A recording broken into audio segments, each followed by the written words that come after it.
Rick building a disintegration laser to kill himself after Unity leaves, and passing out drunk inches from the death beam, showed depression isn't cool nihilism, but actual suicidal ideation.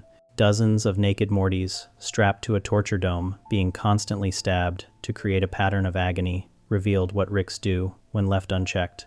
Rick Prime dropping a bomb through a portal that murdered young Rick's wife Diane and daughter Beth in their garage, turned the Szechuan sauce rant into deflection from genuine trauma. And those are just 3 of the devastating regrets in this video.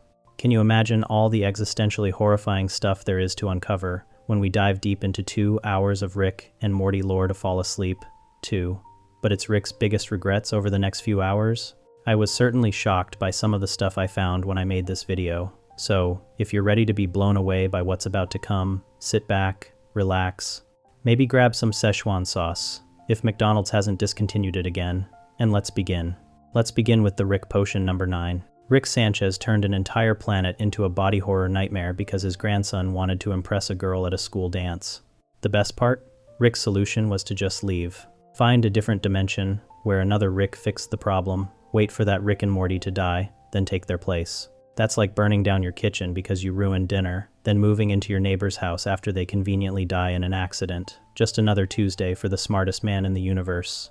This whole mess happens in Rick Potion number 9, and honestly, this episode sets the standard for every terrible decision Rick makes for the rest of the series. The disaster starts at Harry Herpson High School's flu season dance. Yes, the principal is named Principal Vagina. He announces over the intercom that he's very much in charge, despite the name. This show really went there. Morty has a crush on Jessica, but Brad, the typical jock who throws balls far, tells Morty to stay in his league. Normal high school drama, except Morty's grandpa happens to be building advanced alien technology in the garage. So Morty does what any desperate teenager would do. He asks Rick to make a love potion. Rick says no at first because making love potions is beneath him, which is funny coming from a guy who burps constantly and drinks all day. But Morty refuses to help Rick with his science project until he gets what he wants. So Rick gives in. He explains that he extracted oxytocin from a vole, which is a rodent that mates for life. Mix that with Morty's DNA, and boom, instant love potion. Morty asks if there are side effects. Rick says, no, it's foolproof. Then, as Morty's literally walking out the door, Rick mentions it won't work if Jessica has the flu. And where's Morty going? To the flu season dance, where everyone probably has the flu. This is like giving someone fireworks and saying, don't light these near gasoline after they're already standing in a gas station. Morty gets to the dance and does the smooth move of pretending to trip so he can wipe the potion on Jessica's arm. She immediately falls in love with him, which would be great if that's where it stopped. But Jessica sneezes on Brad when he tries to interrupt. Brad gets infected and starts grabbing Morty's butt, telling him there's something special about him. The show really said, let's make everyone love Morty, and then made it as weird as possible. Brad gets dragged away by school staff. But before he goes, he sneezes into the punch bowl and into an air vent. Game over. This is literally the beginning of every zombie apocalypse movie, except instead of eating brains, everyone wants to date a 14-year-old boy. Within hours, the entire planet is obsessed with Morty. News reporters are fighting on live TV about who loves Morty more. People speaking different languages are all screaming, Morty. Rick tries to fix it with a serum made from praying mantis DNA, because mantises kill their mates after reproduction, making them the opposite of voles. Genius plan, except now everyone wants to sleep with Morty and then eat him.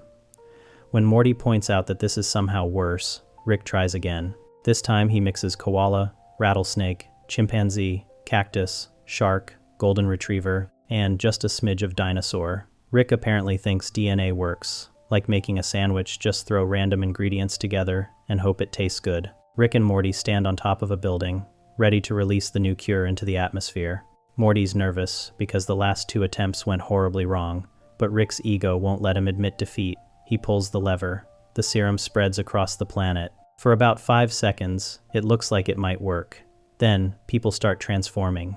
Arms grow out of weird places, faces split open, organs turn inside out. The entire human race becomes walking flesh monsters, Cronenbergs, named after David Cronenberg, the director famous for body horror. The show literally named the monsters after a real filmmaker. That's either the biggest compliment or the worst insult ever. Meanwhile, Jerry and Beth are dealing with their marriage problems when they get attacked by Cronenberg monsters. They fight them off together with a crowbar and a shotgun, which somehow makes their relationship stronger. Nothing says, "I love you," like surviving the apocalypse together, I guess. Rick's response to destroying all human life? Oops, my bad. Let's just go to a different dimension where this didn't happen. Rick scans through infinite realities until he finds one where another Rick successfully fixed the Cronenberg problem. Even better, that dimension's Rick and Morty died right after fixing everything when Rick's ionic defibrillator exploded in the garage.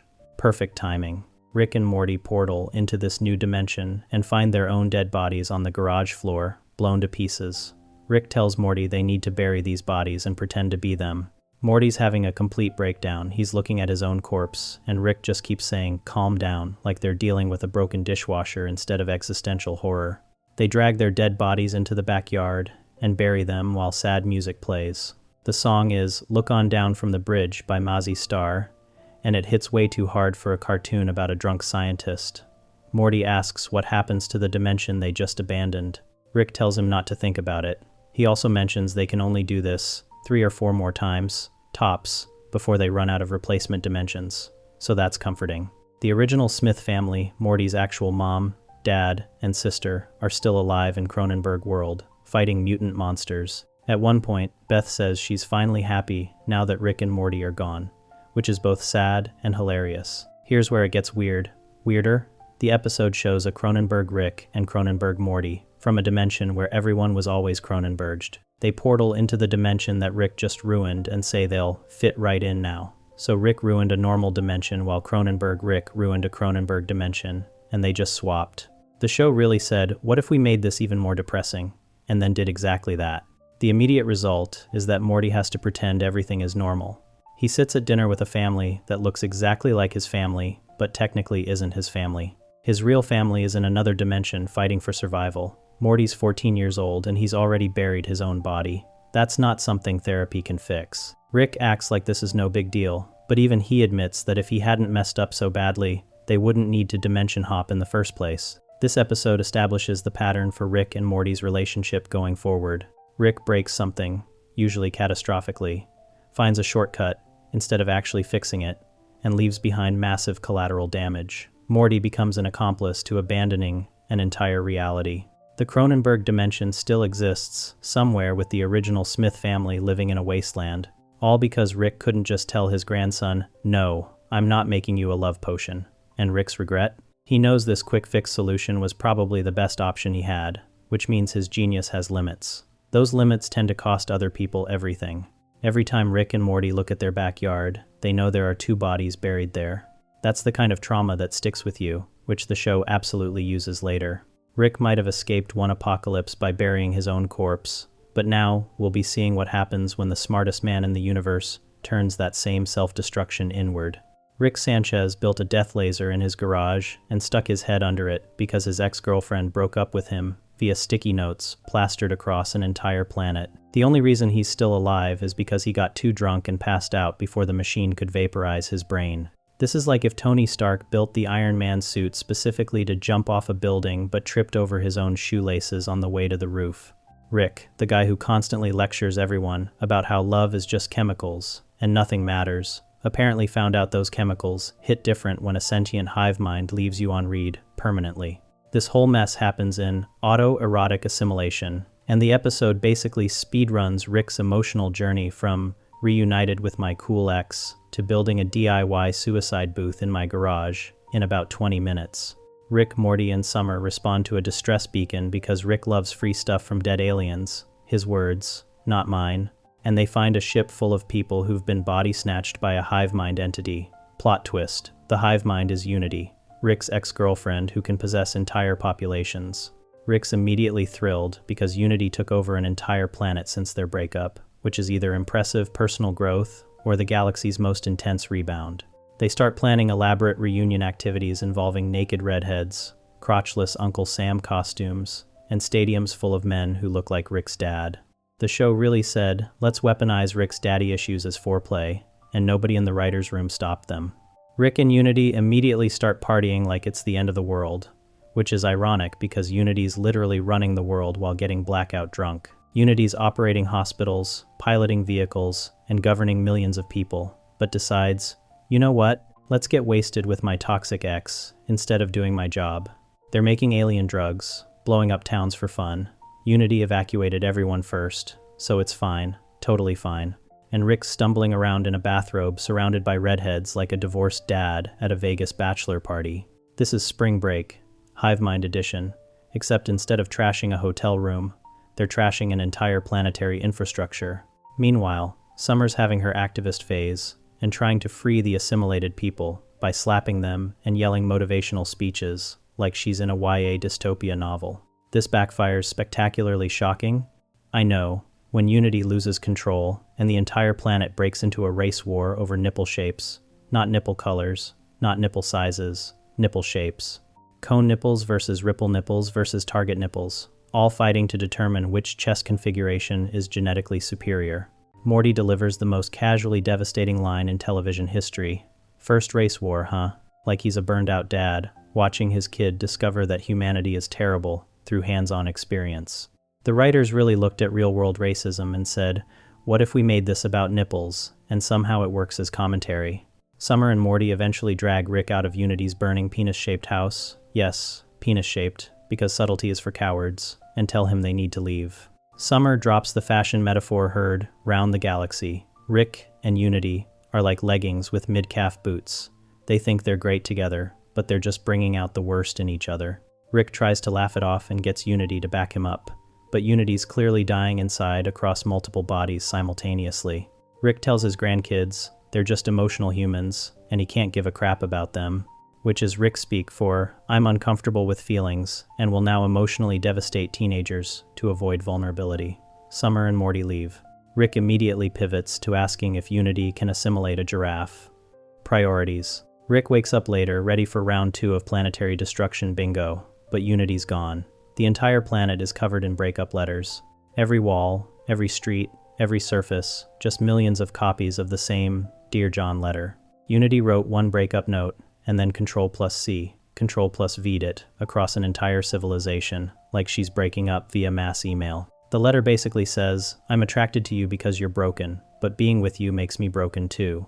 And you're weirdly better at taking over people's identities than I am, even though that's literally my only skill. Unity leaves Rick alone on a planet full of confused people waking up from alien possession, wondering why they're dressed weird, and standing in random locations. Rick comes home, and Beth confronts him about the secret underground alien prison she found. Sidebar: the alien prisoner was a baby-eating murderer with space aids, but Rick was trying to cure him to patent the cure for profit. The alien escapes, but not before calling Beth and Jerry the fucking worst for their toxic marriage.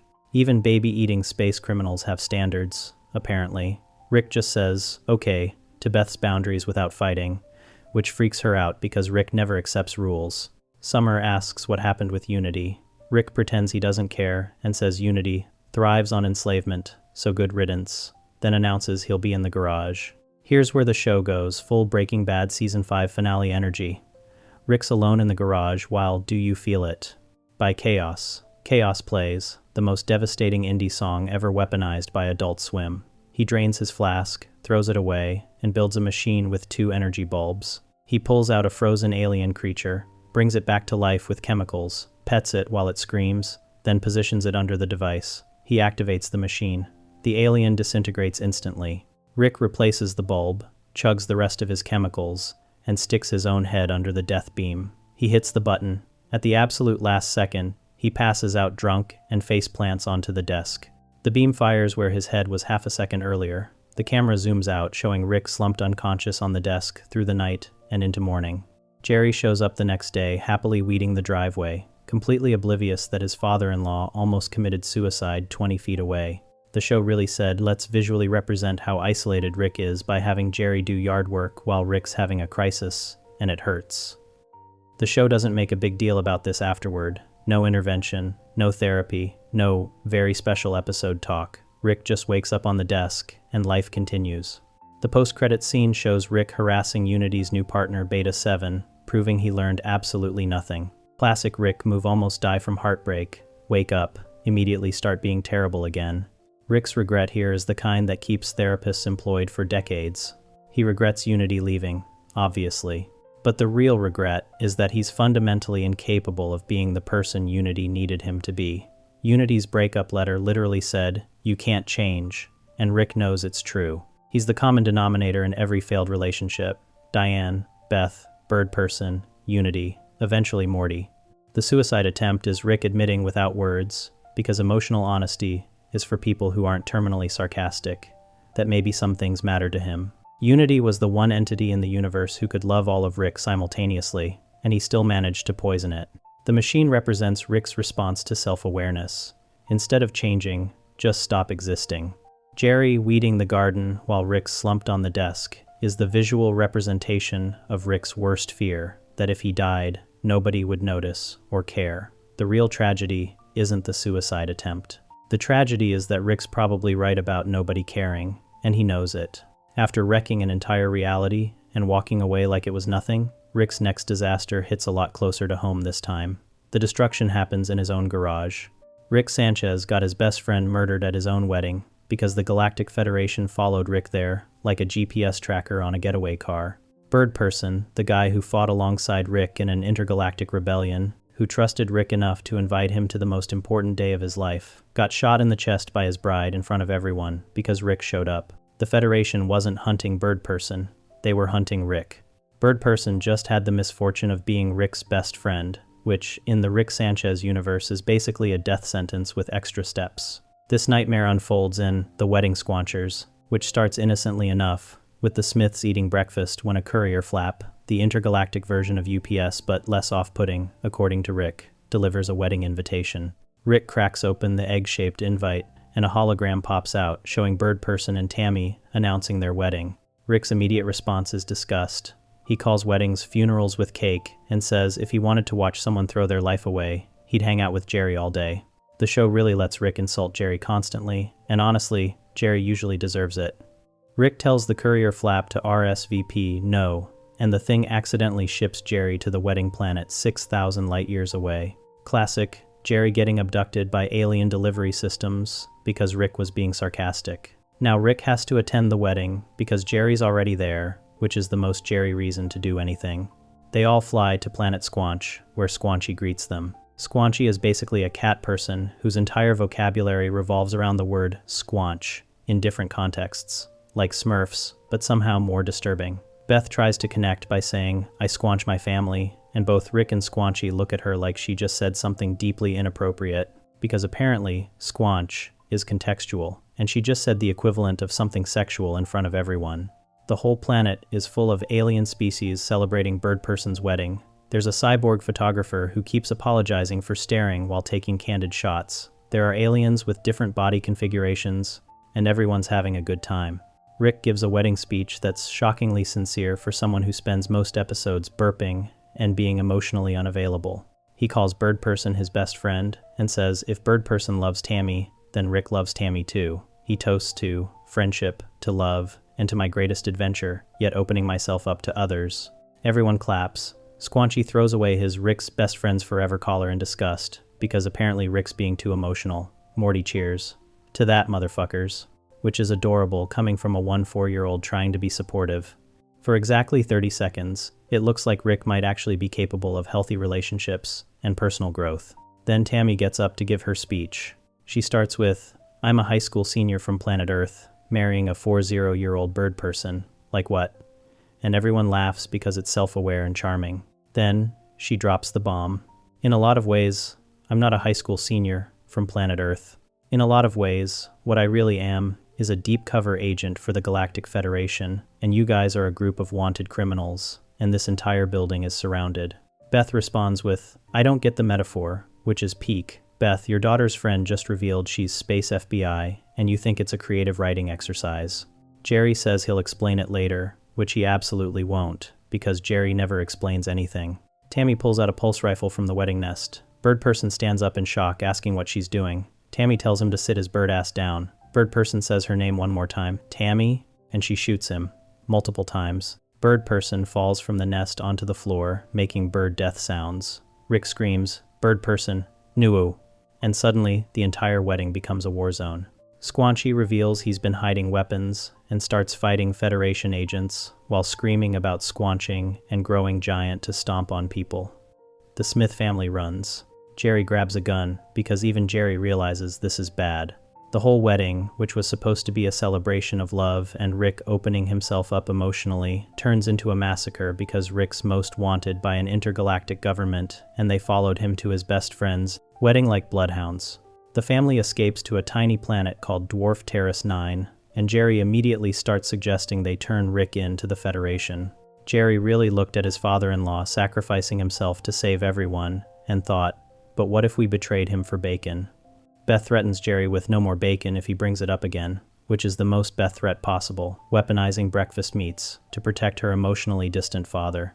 Jerry points out there's already no bacon because they're on a tiny rock in space. Summer and Morty defend Rick, saying you love people unconditionally, not for rewards. Jerry asks why they're doing this for someone who would never do anything for anyone but himself. Everyone except Jerry says yes to following Rick forever.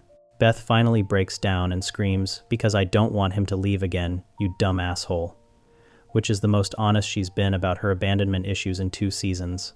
Rick tells Morty he's going to get ice cream from the Gloppy Drop system. Morty asks if he's coming back. Rick gives him the logic puzzle about how going where ice cream is doesn't mean you got ice cream, but Morty knows what's happening. He tells Rick he can handle him leaving, but it'll break Beth's heart, and he won't forgive Rick for that. Rick asks where the van is and leaves anyway. Rick flies through space and calls the Galactic Federation, pretending to be Jerry Smith, because, of course, he does. He tells them he knows where Rick Sanchez is, and gives them the location of a tavern on another planet. The Federation agent promises Jerry's family will have a normal life if they come back to Earth. Rick responds by saying he's Jerry Smith and loves doing extremely gross sexual things before hanging up. The show really said, let's have Rick frame Jerry for the grossest voice message possible, and the agent just responds with, okay, like this is normal, Tuesday behavior. Hurt by 9 Inch Nails plays, while Rick sits alone at the Plim Plom Tavern drinking, looking at a photo of him with his friends. He drops the photo, leaves money on the table, and walks outside where the Federation is waiting to arrest him. He puts his hands up and surrenders. The Smith family realizes Rick's not coming back. Federation ships land on their tiny planet, and Jerry's immediately happy because they're going home. Everyone else is devastated because they know Rick sacrificed himself. They go through Federation processing on Earth, tongue swabs for DNA, forced antidepressants from robots, and Jerry getting assigned a job by the new alien overlords. Jerry's thrilled he has employment, even though Earth is now a police state. Rick ends up in maximum security prison after going through Mugshot, processing that catalogs every crime he's ever committed, which is apparently everything. The final shot is Rick in a cube cell next to other alien prisoners. One asks what he's in for. Rick says, everything. Credits roll over him, sitting in prison, while his family lives on occupied Earth. Rick's regret here is multi-layered, like an onion made of guilt and self-awareness. Bird Person died because he was Rick's friend. The wedding was infiltrated because Rick was there. Tammy spent years undercover dating a teenager and falling in love with Bird Person specifically to get close to Rick's network of rebels. Bird Person, who fought alongside Rick against the Federation, who called Rick his best friend, who trusted Rick enough to invite him to his wedding, got shot by his own bride because Rick showed up. The Federation wasn't hunting Bird Person, they wanted Rick. Bird Person was just collateral damage in Rick's ongoing war against authority. The speech Rick gave about opening himself up to others and making friendship his greatest adventure, that optimism lasted about 3 minutes before it got his best friend killed. Rick turns himself in at the end, which is the closest he gets to taking responsibility, but even that's too late. Bird Person's already dead. Squanchy's probably dead, or captured. The rebellion's destroyed, and Rick's sitting in prison knowing that everyone who ever got close to him either dies, gets assimilated by hive minds, or ends up as space cyborgs programmed to kill him later. Being Rick's friend is basically signing your own death warrant, and Rick knows it. After getting his best friend killed at his own wedding, Rick's story takes an even darker turn. Now we're diving into the moment that truly broke him, losing Diane and Beth Prime. If this video's been helpful, don't forget to subscribe for future uploads. Rick Sanchez came home to find his wife and daughter vaporized by an interdimensional psychopath who offered him portal technology and got offended when Rick said no. The blast crater is still there in his garage. So is the hologram of the moment it happened. So is the AI version of Diane he built specifically to torture himself with guilt. Rick spent decades hunting the man who did it, Rick Prime, and his actual original self from Morty's dimension, and the only thing he accomplished was becoming exactly the kind of monster who would abandon everyone he loves for revenge. The family he actually cared about, gone forever. Every relationship after that, just replacements he's too broken to admit he needs. This all gets revealed in Solarix, which starts with Rick and Morty stranded in space after the Citadel got destroyed by evil Morty. They're drinking their own piss, surrounded by feral Mortys. Some problems solve themselves, according to Rick, and waiting to die when Space Beth shows up to rescue them. Rick tries to reboot portal travel back on Earth, but instead of fixing his portal gun, he accidentally resets all interdimensional travelers back to their original dimensions. Rick, Morty, and Jerry start glowing green and vanishing. Summer gets handed a beacon device and instructions to help them get back, while Rick literally evaporates mid-sentence. Rick materializes in his original garage in Dimension Cone 37. The first thing he sees? The blast marks from the bomb that killed his family. The blueprints for his first portal gun are still pinned to the wall. There's a literal crater where his house used to have a family room.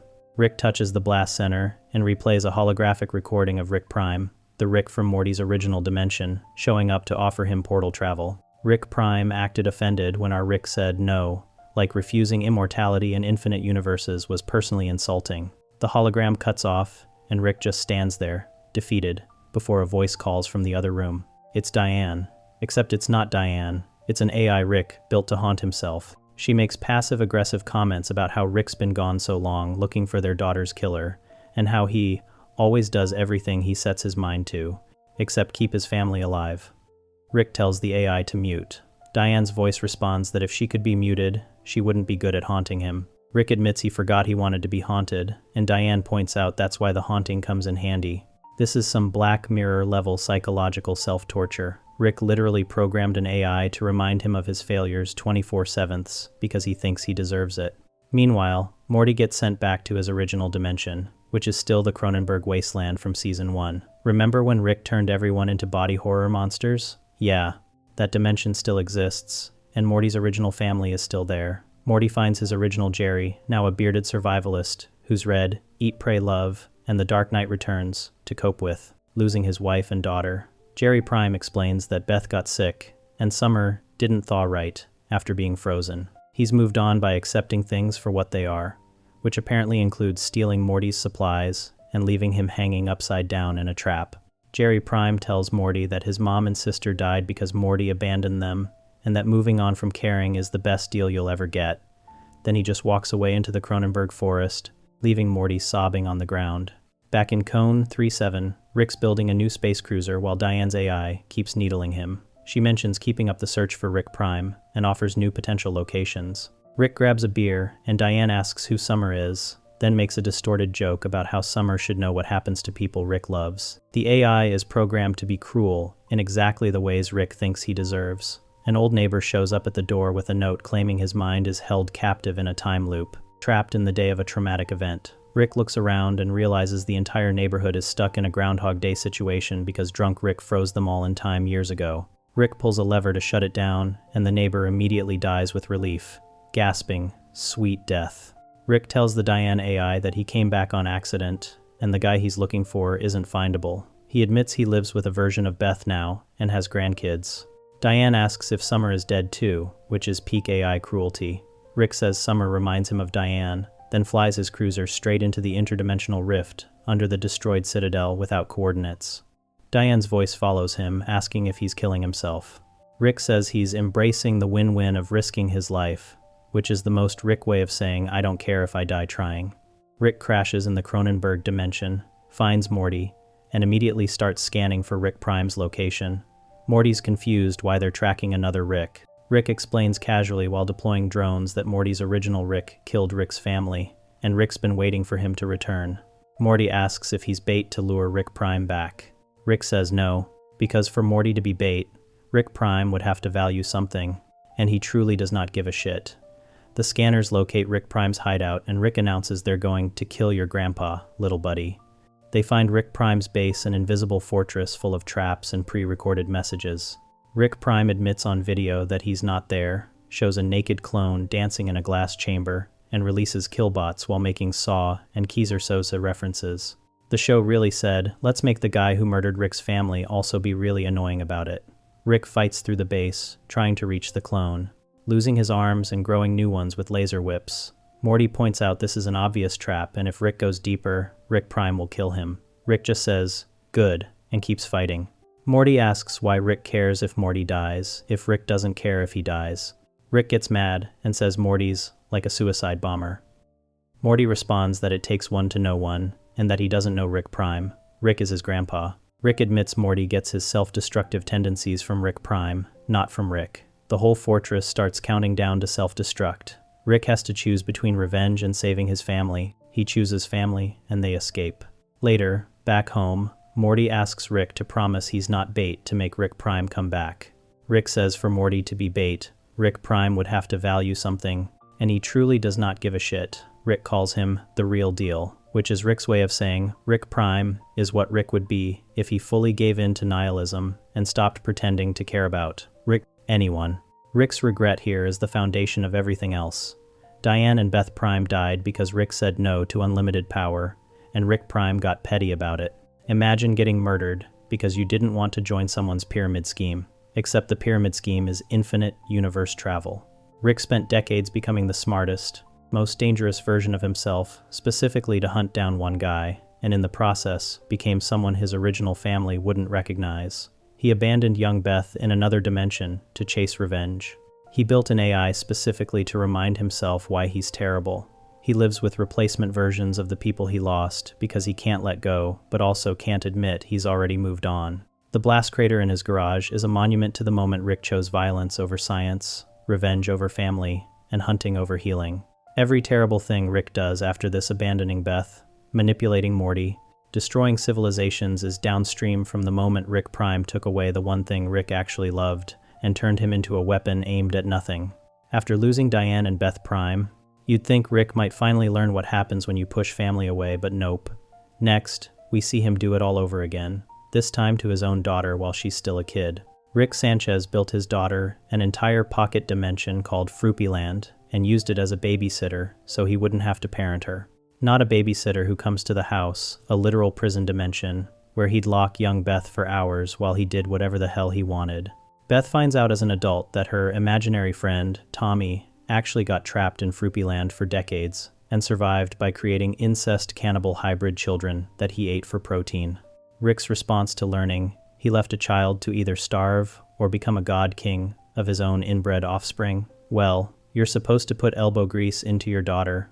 Rick built a world with breathable water, bouncy floors, and procedurally generated clouds, child-proofing it so thoroughly that Beth couldn't hurt herself, but forgot the part where children need actual human interaction and not just a rainbow river and some fruity creatures. This disaster gets unpacked in The ABCs of Beth, which opens with the family watching news about a child murderer named Joseph Eli Lipnip getting executed.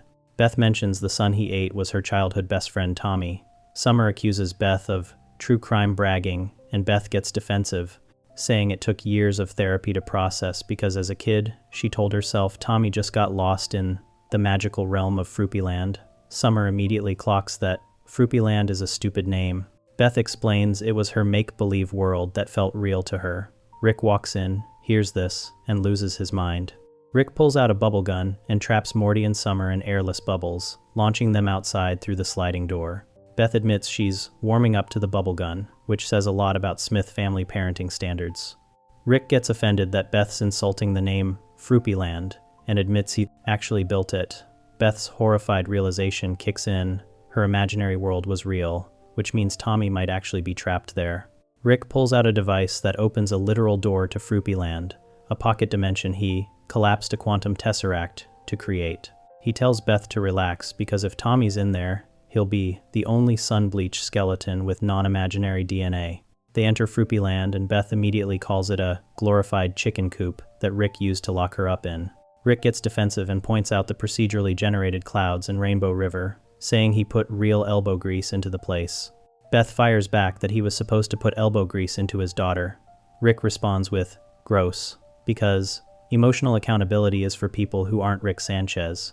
Beth asks if something ate Tommy, Rick says no, because Fruppyland creatures were designed to be harmless, so Tommy definitely just starved to death. The casual way Rick says this is peak Rick discussing child death, like he's explaining a failed science experiment. Beth realizes she could have been the one who starved to death in there.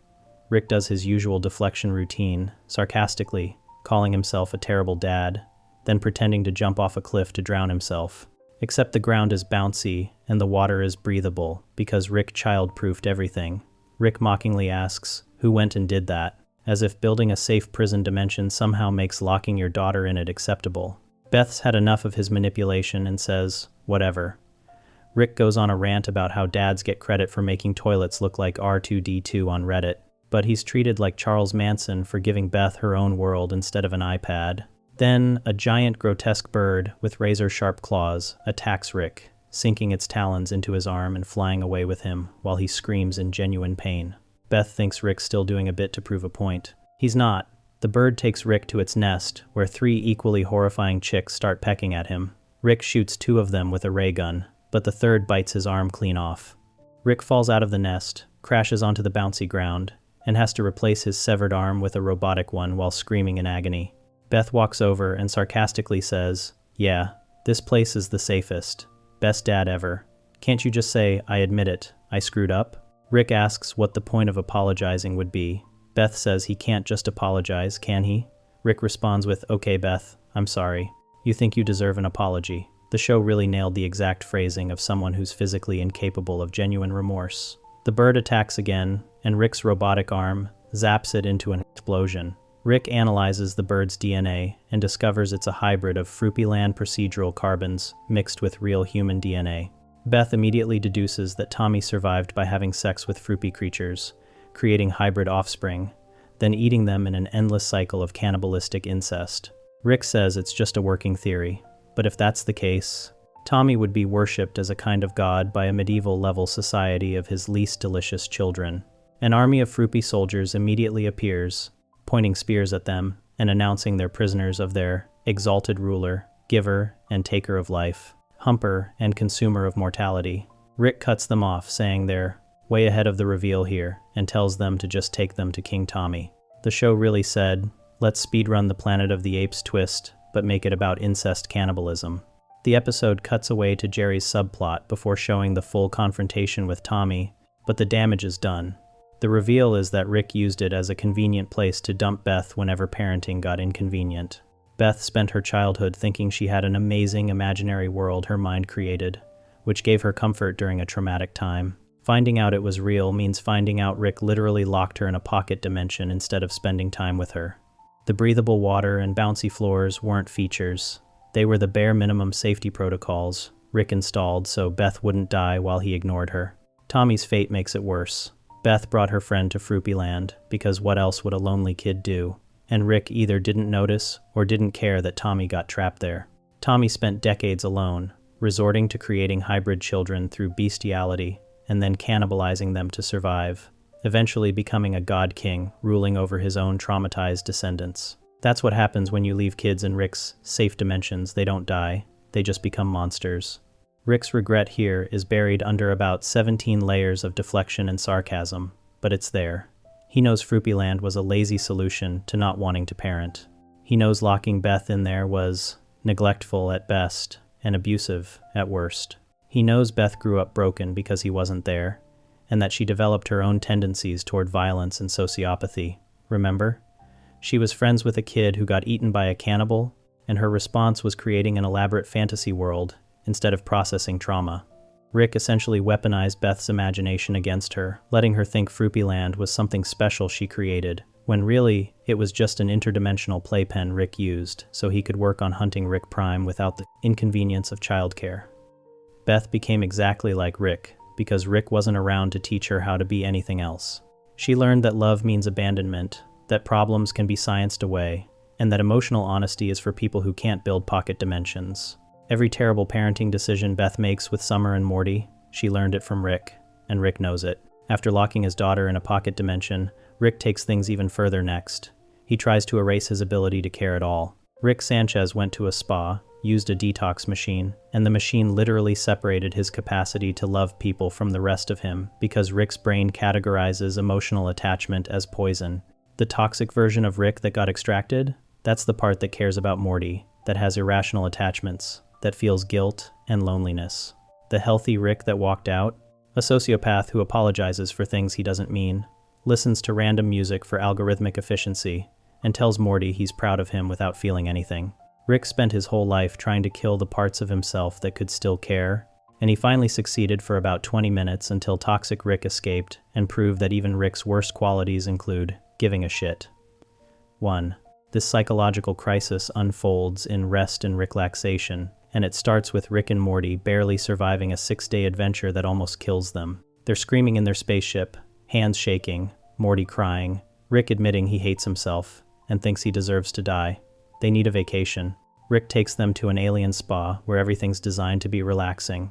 There's a creature that swallows you for 20 minutes and pukes you up, feeling refreshed, and it loves doing it. So it's not even cruel. They're walking through the spa when a worker offers them a psychological detox that removes cognitive toxins. Rick's annoyed by the guy's throat-clearing sounds and starts insulting him. Morty drags Rick into the machine anyway. The machine explodes with white light. Rick wakes up as a gross, mucky version of himself in a dark wasteland made of toxic sludge. Toxic Rick realizes they're inside the detoxifier. They didn't blow up the machine worked. They are the toxins that got removed. Toxic Morty's terrified and wants to die. Toxic Rick yells at him for being worthless and stupid, then starts bragging about being a genius while examining their surroundings. He figures out they're the extracted toxins, and Toxic Morty just screams in horror. Meanwhile, Healthy Rick and Healthy Morty walk out of the spa totally zen. Rick apologizes to the throat-clearing alien for his earlier rudeness. They drive home, bobbing their heads to random music. Morty suggests listening to one random song a day to discover new music. Rick starts calculating an algorithmic expression for the ideal ratio of discovery, then catches himself and laughs about trying to calculate happiness. He tells Morty he's proud to be his grandpa. Morty says he loves Rick. They're both smiling and relaxed, and completely empty inside. Back in the toxic waste dimension, Toxic Rick's building machines and discovering new elements while screaming about being a god. Toxic Morty's making pottery and agreeing that his voice is annoying.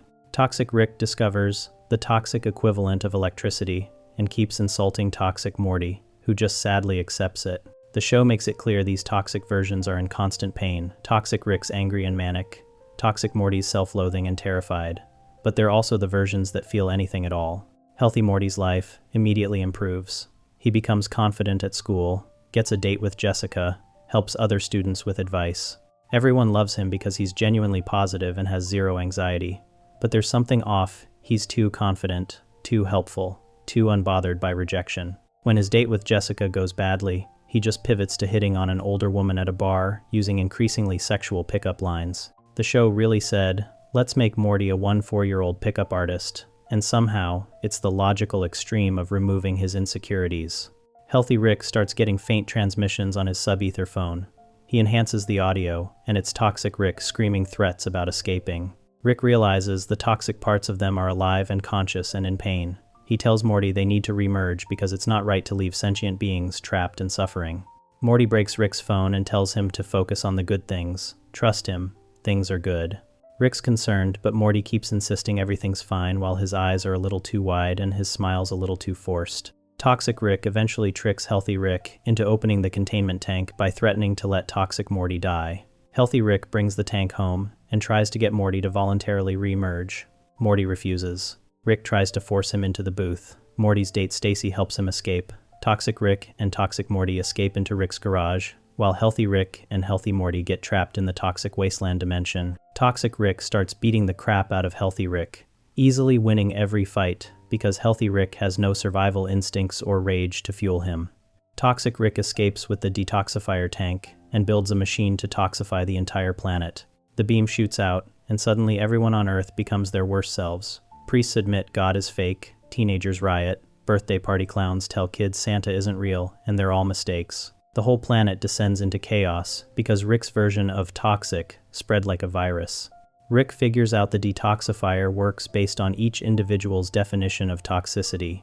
What Rick considers poison is his irrational attachments and crippling loneliness. His capacity to care about Morty, his guilt, his emotional honesty. Healthy Rick shoots toxic Morty with an encrypted virus and tells toxic Rick the only way to save him is to remerge. Toxic Rick doesn't care at first. Why would he care about some stupid kid? But when Rick keeps shooting toxic Morty and toxic Rick sees him suffering, something breaks.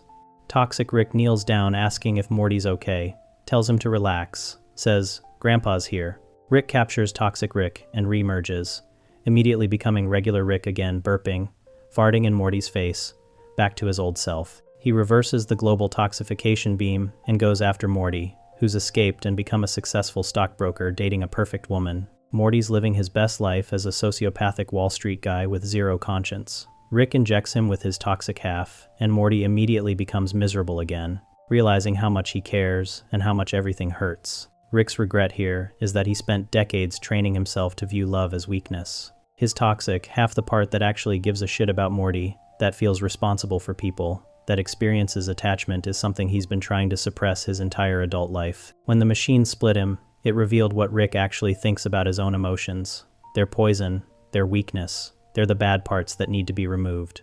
The healthy version of Rick could say, "I'm proud of you, and I love you," without meaning any of it, which is somehow more horrifying than never saying it at all.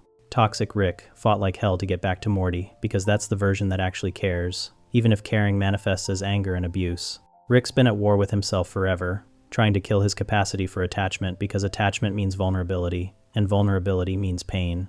The machine just made that internal war external for 20 minutes, and Rick learned that the parts of himself he hates most are the only parts worth keeping. After splitting himself in two to literally erase his emotions, Rick's next experiment goes even darker this time. He teaches Morty a lesson so cruel it breaks him completely. If you're enjoying the video so far, make sure to subscribe to the channel. Rick Sanchez invented a device that let Morty think he could save his place in time and reset whenever things went wrong, like a video game. Morty used it to live consequence-free for months, trying things over and over, eventually falling in love with a girl named Jessica's friend and building an entire relationship. Then Rick revealed the truth. Every time Morty hit reset, he wasn't going back in time. He was jumping to an alternate reality and incinerating the version of himself he left behind. Morty murdered dozens of himself just to smell Jessica's hair twice or relive a satisfying fart. Rick built the whole thing as a lesson about consequences and to prove his fake acid vat idea wasn't stupid. He chose being right over Morty's first genuine relationship and mental health. The device worked perfectly. Rick just let Morty think it worked differently so the lesson would hurt more. This psychological torture session happens in the Vat of Acid episode, which starts with Rick explaining his escape plan for a crystal deal gone wrong. He's placed a fake acid vat among real ones, complete with air hoses and quick-release bones at the bottom. If things go bad, they jump in the fake vat, Rick releases the bones, and everyone thinks they dissolved. Morty makes a face. Rick gets defensive and asks when his job became pitching ideas to Morty. The deal immediately goes wrong. Shocking, I know. And Rick tells Morty to jump in the vat with him. They fake their deaths. It works perfectly. Except the bad guys stand around talking about how weird it was that Rick killed his own grandson, giving Rick and Morty time to marinate in fake acid while listening to emotional processing. When they finally try to leave, one guy wants to test if the acid is real by dropping a rat in. He accidentally uses a ladle to grab real acid and tests it on the rat, revealing human bones underneath the bones Rick planted. The guys start freaking out about the rat having multiple sets of bones, including little cartoon bones. Morty loses his patience and reveals they're alive, completely blowing the plan. The argument escalates. Morty says Rick failed and admits he's been waiting to see Rick screw up. Rick brings up every embarrassing thing Morty's done, the dragon episode, which Rick calls timely for jumping on Game of Thrones fever right at the peak. Morty fires back that Rick's a big, lonely drunk. Then, Morty mentions Rick constantly rejects his ideas without even thinking about them. Specifically, his video game style place-saving device that lets you try stuff and go back to your save point. Rick dismisses it immediately, saying Morty saw it on Futurama and it's time travel, which Rick doesn't do. Morty argues it's not time travel, it's saving a place in time. Rick explains how much work would go into such a device. Morty realizes Rick's struggling and starts needling him. You can't do it. Rick insists he can do anything, and Morty's idea just isn't worth doing. Morty keeps saying you can't do it until Rick snaps and screams he'll build the thing. Rick calls Morty at 3 and pretending he failed and can't make the device. He starts talking about how ashamed he is, how maybe he's lost it, how the vat incident opened his eyes. Morty feels bad and tries to comfort Rick. Then Rick reveals he's lying, he made the device, and it works. Morty's thrilled, and Rick tells him to go nuts. The montage begins. Morty uses the device to redo embarrassing moments at school. He delivers a manifesto while pulling down his pants. When it goes wrong, he resets. He tries different approaches with Jessica. He lives recklessly, jumping off buildings, committing crimes, doing whatever he wants, because he can just reset. The song, The Way You Use It, plays while Morty becomes increasingly unhinged. Eventually, he talks to a girl who isn't Jessica, and they start connecting. He resets less. He's building something real. Morty comes to Rick and delivers a speech about how living without consequences was fun at first, but then he realized he needed to know what he was building toward. He says, "We are who we are because of consequences," and asks if Rick feels him. Rick says that's beautiful, but no, there were definitely consequences. Everything Morty did happened. Rick explains the device doesn't time travel because Rick doesn't respect time travel, and if Ant-Man and the Wasp can do it, he's not interested. Instead, it splits Morty into probable realities, transporting him to a parallel dimension at the moment he hits reset. The problem? There was already a Morty in each of those realities. Rick had to solve for that. Every time Morty reset, the Morty in that reality got incinerated. Rick gave Morty a choice at the beginning: listen to the scientific explanation, or have fun. Morty chose fun. Now he's a mass murderer. Rick offers to merge the probable realities, so only one Morty experienced everything. Morty begs him to do it. Rick merges the timelines and reveals Morty isn't even in his original dimension. This is a parallel Rick who also has a vat, because every Rick has a vat. The police show up with an army of people. Morty wronged drug dealers, SWAT, the ACLU, the AARP, the NAACP, Supreme Court Justice Sonia Sotomayor. The show really threw in everyone, including Gamergate, and said, yeah, Morty pissed off the entire political spectrum. Morty's surrounded with no way out. Except the fake acid vat. Rick's standing there with it. Morty realizes Rick orchestrated everything just to prove the vat idea works. Rick makes Morty say the vat is good and kiss it before letting him jump in. The police think Morty dissolved. One guy tests if it's real acid with his own ladle, discovers he's acid-proof, and has a breakdown on Johnny Carson's show, because this dimension never had 9/11, and Rocky Road has peanut butter instead of marshmallows, which Morty's upset about. Rick's regret here is microscopic, but it exists. He built an elaborate torture device specifically to teach Morty that consequences matter, but also to prove his own ego right about the vat. Morty had his first real relationship that wasn't with Jessica, a girl he connected with naturally after months of trial and error. Rick let him have that. Let him feel what it's like to fall in love without anxiety. Then revealed Morty had committed mass murder to get there. The relationship was real. The girl was real. The feelings were real. But Morty can never go back to that version of events without carrying the knowledge that he incinerated dozens of himself to achieve it. Rick chose being right about a stupid acid vat over Morty's mental health. He chose teaching a lesson about consequences by creating consequences so severe that Morty will never recover. Every time Morty thinks about his first love, he'll remember he's a serial killer. Rick's genius worked perfectly. The device did exactly what he said it would do. He just let Morty believe it did something else so the reveal would destroy him. That's not parenting. That's weaponized intelligence aimed at a 4-year-old who just wanted to feel confident for once. After Rick emotionally shredded Morty just to prove a point, the show zooms out to prove an even bigger one this time. Not about one family, but an entire civilization of Ricks and Mortys. The Ricklantis Mixup is the episode where Rick and Morty says, forget the adventure we promised in the title. We're doing political commentary now. Rick and Morty are gearing up for Atlantis when some Rick with a clipboard shows up, asking if they want to donate to help rebuild the Citadel, after Rick C-137 crashed it into Federation Prison. Rick immediately bails on Atlantis to take a portal literally anywhere else, and the show follows the Citadel instead of our main characters. The entire episode becomes The Wire, starring infinite versions of Rick and Morty, living in a stratified caste system where Ricks rule and Mortys serve. This is the Ricklantis Mixup from Season 3, Episode 7. After Rick C-137 destroyed the Council of Ricks and crashed the Citadel into Federation space, someone rebuilt it. The Citadel is basically if you took Rick's worst libertarian impulses and made them into a government, Infinite Ricks convinced they're the smartest beings in existence, creating a society where Ricks automatically get privilege, and Mortys automatically get exploitation. The show opens with a wafer factory, where a Rick is showing new employees how Simple Rick brand wafers are made. Simple Rick is an actual Rick they have imprisoned in a chair, hooked up to a machine that extracts his happiest memory, the day he stayed home with his family, instead of inventing portal travel. They're literally farming a man's joy and selling it as snacks, which is basically what social media companies do, but with more explicit torture equipment. The episode splits into multiple storylines. Cop Rick and Cop Morty are basically every cop show ever, except one partner is literally subservient by genetic design.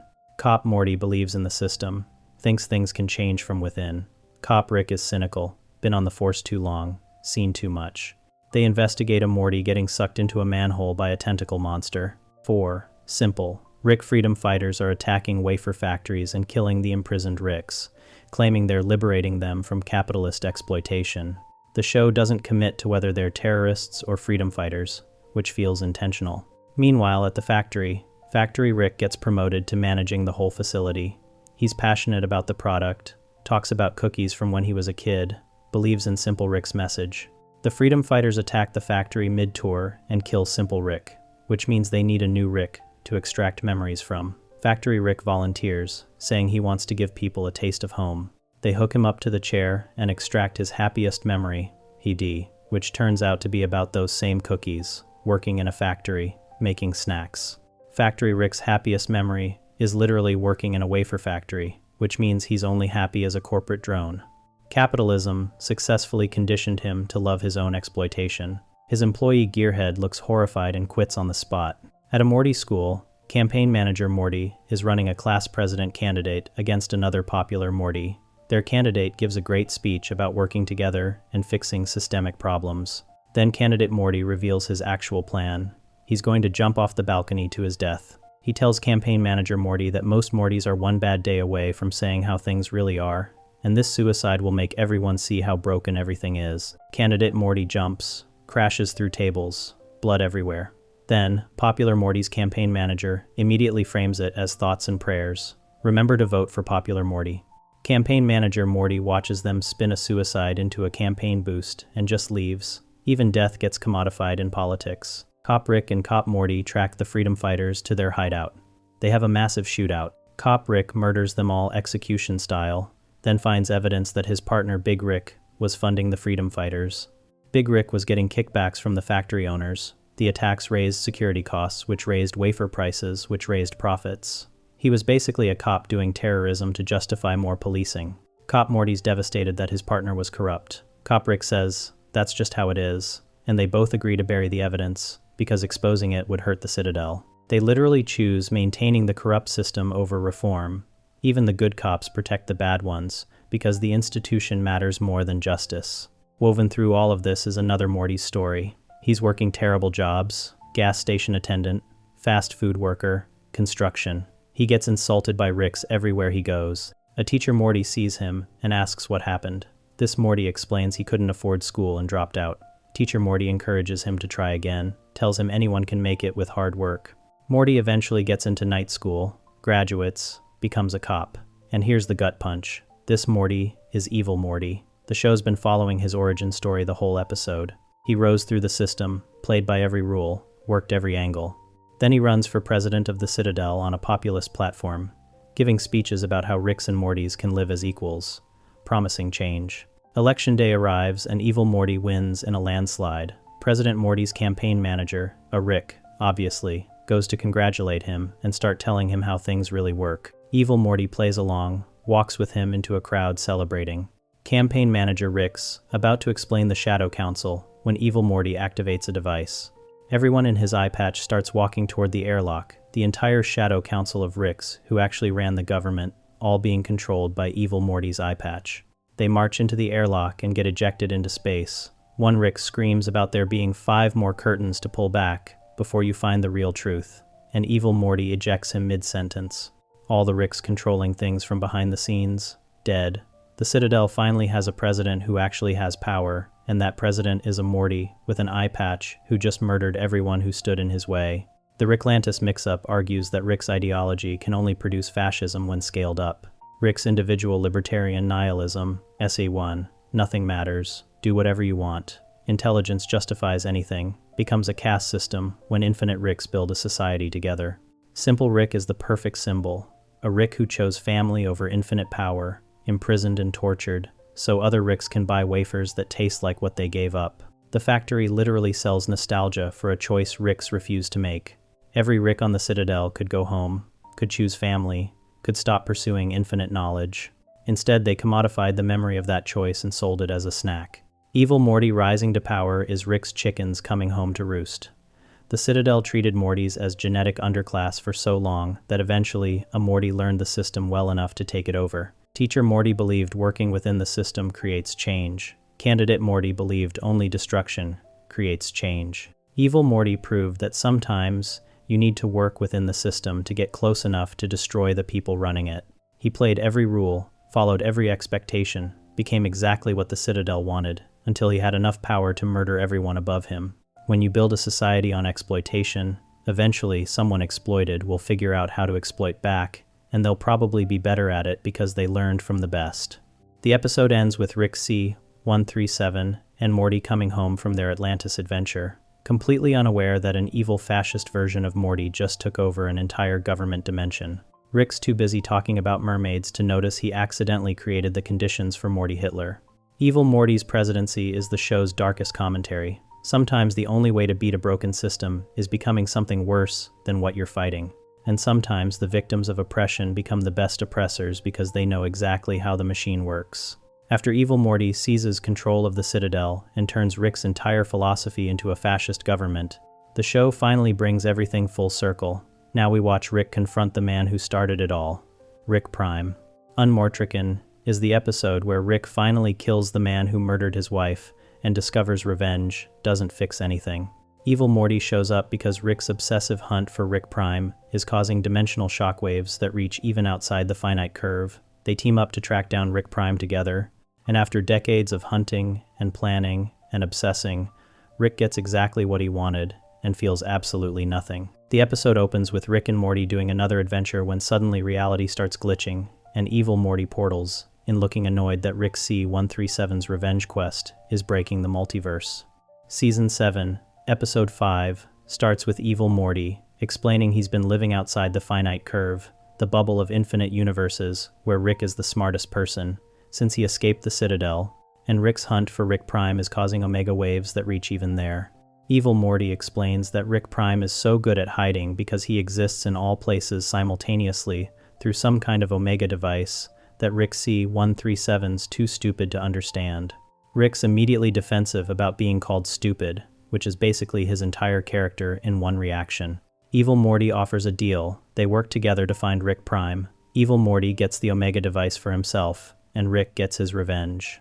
Morty, our Morty, is suspicious because the last time they saw Evil Morty, he murdered an entire shadow government. But Rick's so consumed by revenge he agrees instantly.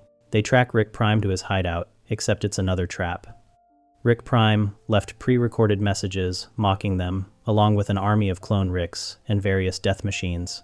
The hideout self-destructs, while Rick screams at a recording that can't hear him. Evil Morty points out that Rick Prime's been 10 steps ahead this entire time, because Rick C-137 is predictable. Every Rick thinks they're unique, but they all follow the same patterns, make the same choices, have the same weaknesses. Rick Prime knows exactly how Rick C-137 thinks because he is a Rick, just a version that chose differently. Rick Prime accepted portal travel when it was offered, never had a family to lose, never developed attachments to hold him back. He's what Rick would be without trauma, which somehow makes him worse. Evil Morty suggests they need to think like Rick Prime to find him. They can't track him through normal dimensions because he exists in all of them simultaneously. But Rick Prime has to have an anchor point somewhere, a place he returns to, because even gods need a home base.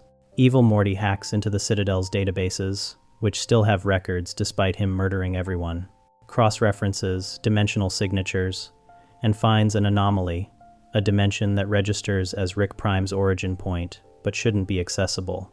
They portal there and find Rick Prime's actual lair, which is basically Wayne Manor if Batman was a nihilist who murdered families for fun. The fight that follows is brutal. Rick Prime has defenses for everything: force fields, teleportation, reality warping tech. He's been preparing for this confrontation for decades. Rick C-137 and Evil Morty barely survived the first wave of attacks. Rick Prime's laughing the entire time, monologuing about how Rick C-137 wasted his life on revenge, while Rick Prime moved on immediately after killing Diane. He calls Rick C-137 his biggest fan because Rick Prime lived rent-free in his head for decades, while Rick Prime barely thought about him. The cruelty is deliberate. Rick Prime wants Rick C-137 to know his life's purpose was meaningless. Morty, our Morty, shows up mid-fight because he tracked them through the portal gun. Rick Prime immediately shifts his attention to Morty, calling him Rick C-137's new family and his emotional support grandson. Rick Prime tries killing Morty to hurt Rick the same way he killed Diane, and Rick goes absolutely feral.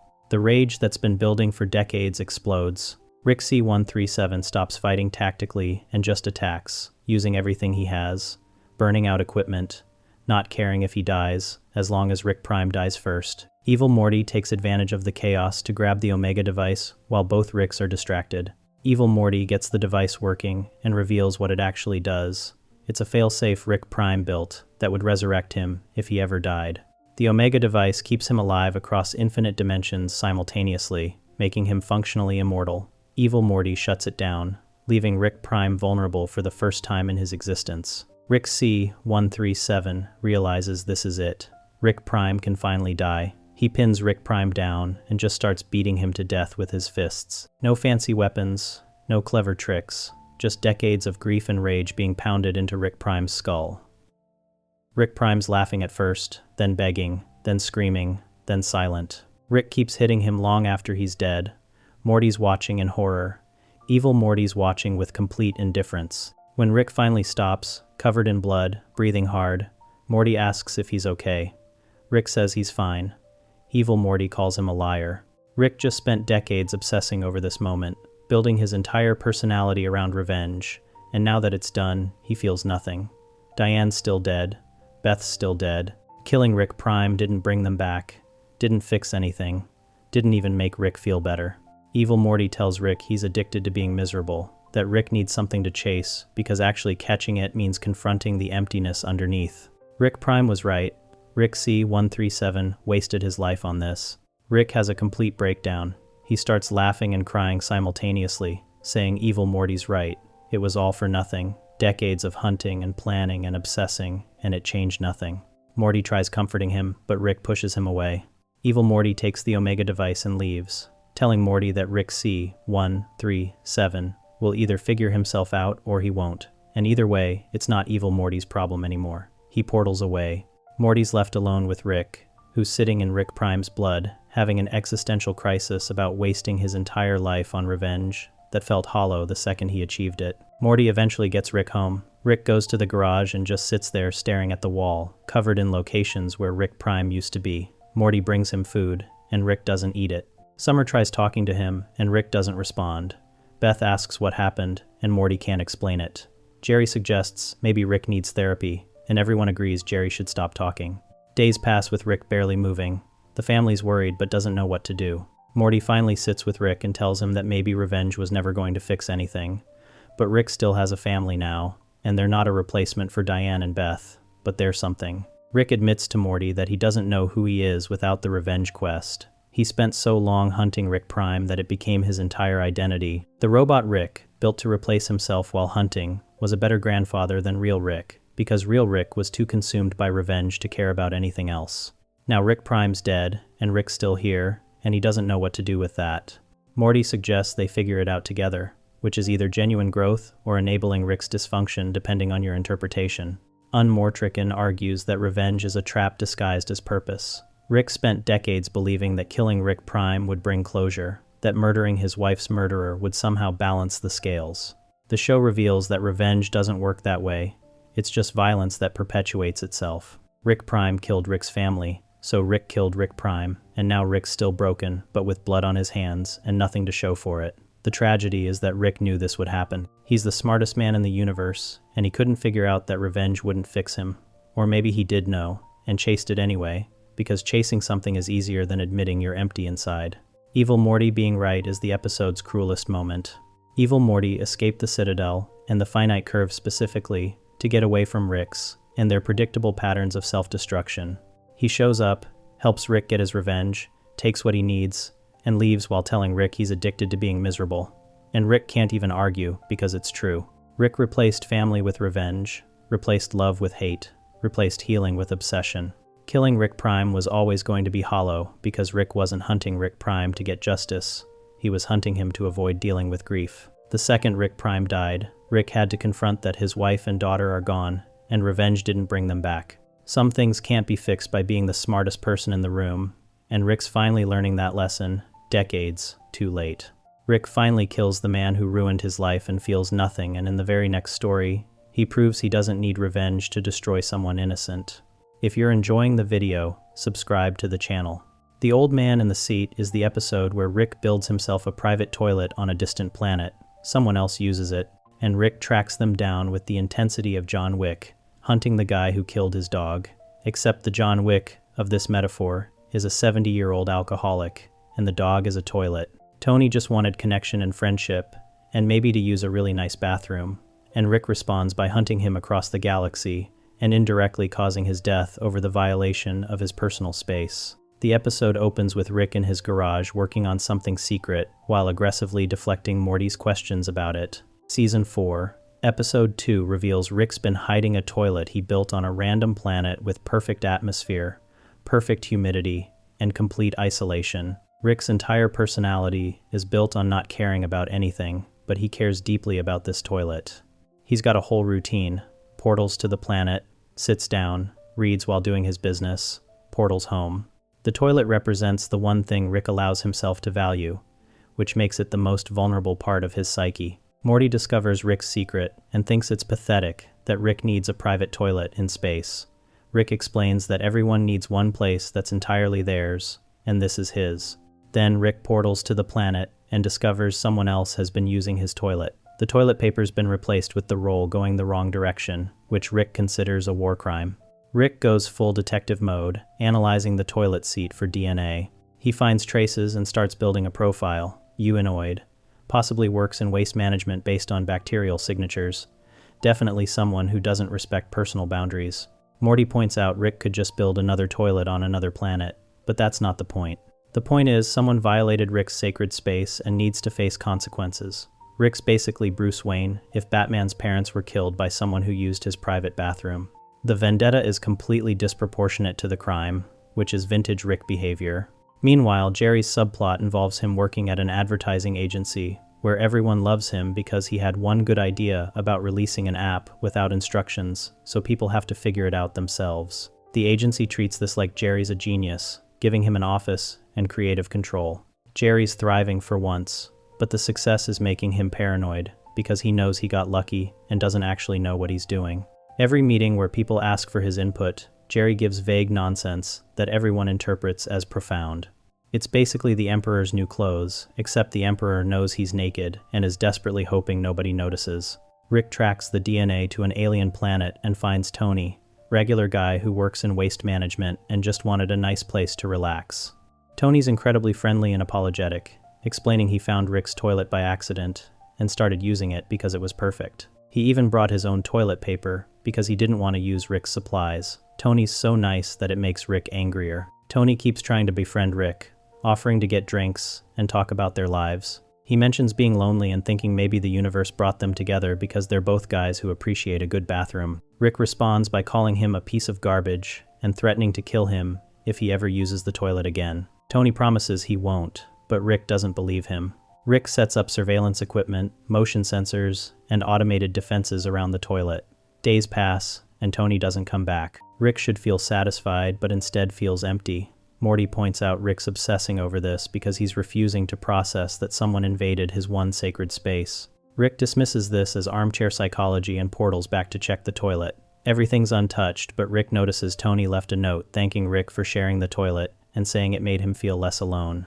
The note makes Rick furious because it implies connection, and Rick's allergic to emotional vulnerability. Rick tracks Tony down again and finds him at work.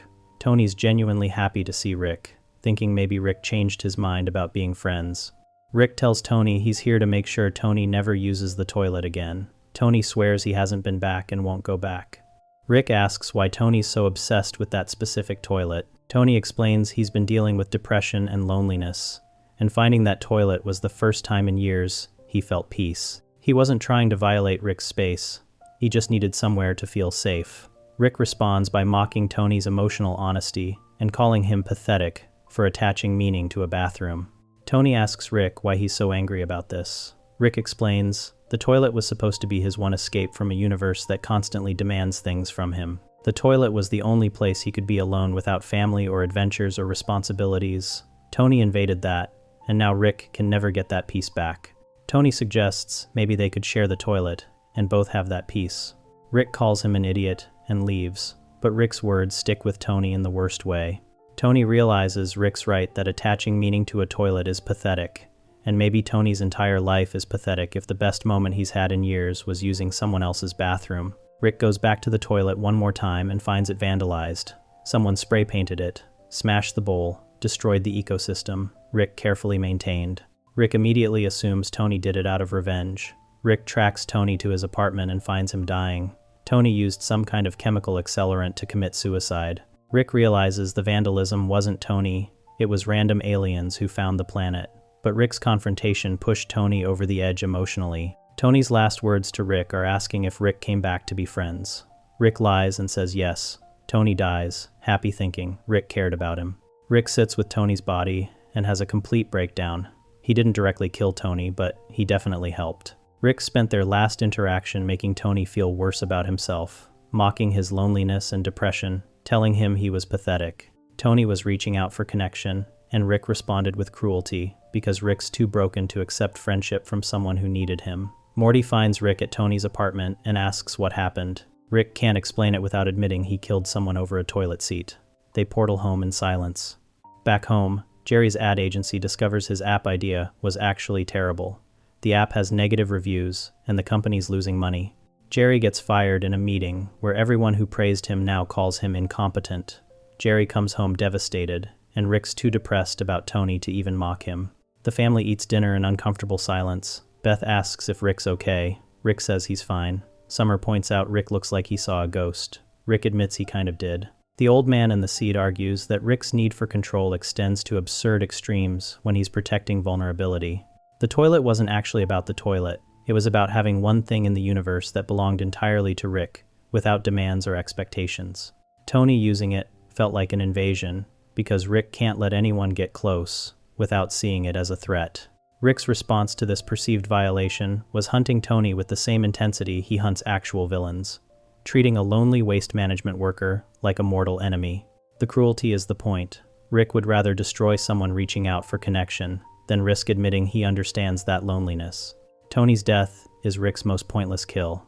Rick's murdered countless people across infinite dimensions, but usually there's a reason. They threatened his family, or stood in his way, or posed an actual danger. Tony just wanted a friend and a nice bathroom. Rick killed him through emotional cruelty and ego, making Tony's last days worse for the crime of noticing Rick has feelings about something. The episode ends with Rick having destroyed his own sanctuary, the toilet's ruined, lost his peace, can't go back there without thinking of Tony, and killed someone who represented everything Rick pretends not to need: simple human connection, without complication. Rick chose isolation over friendship, and paid for it by proving evil Morty right again. Rick's addicted to being miserable, and he'll destroy anyone who threatens that misery with the possibility of being less alone. Rick kills a man for using his toilet, then calls it peace, and the next time we see him try to save someone, he proves that even his friendship can be just as lethal.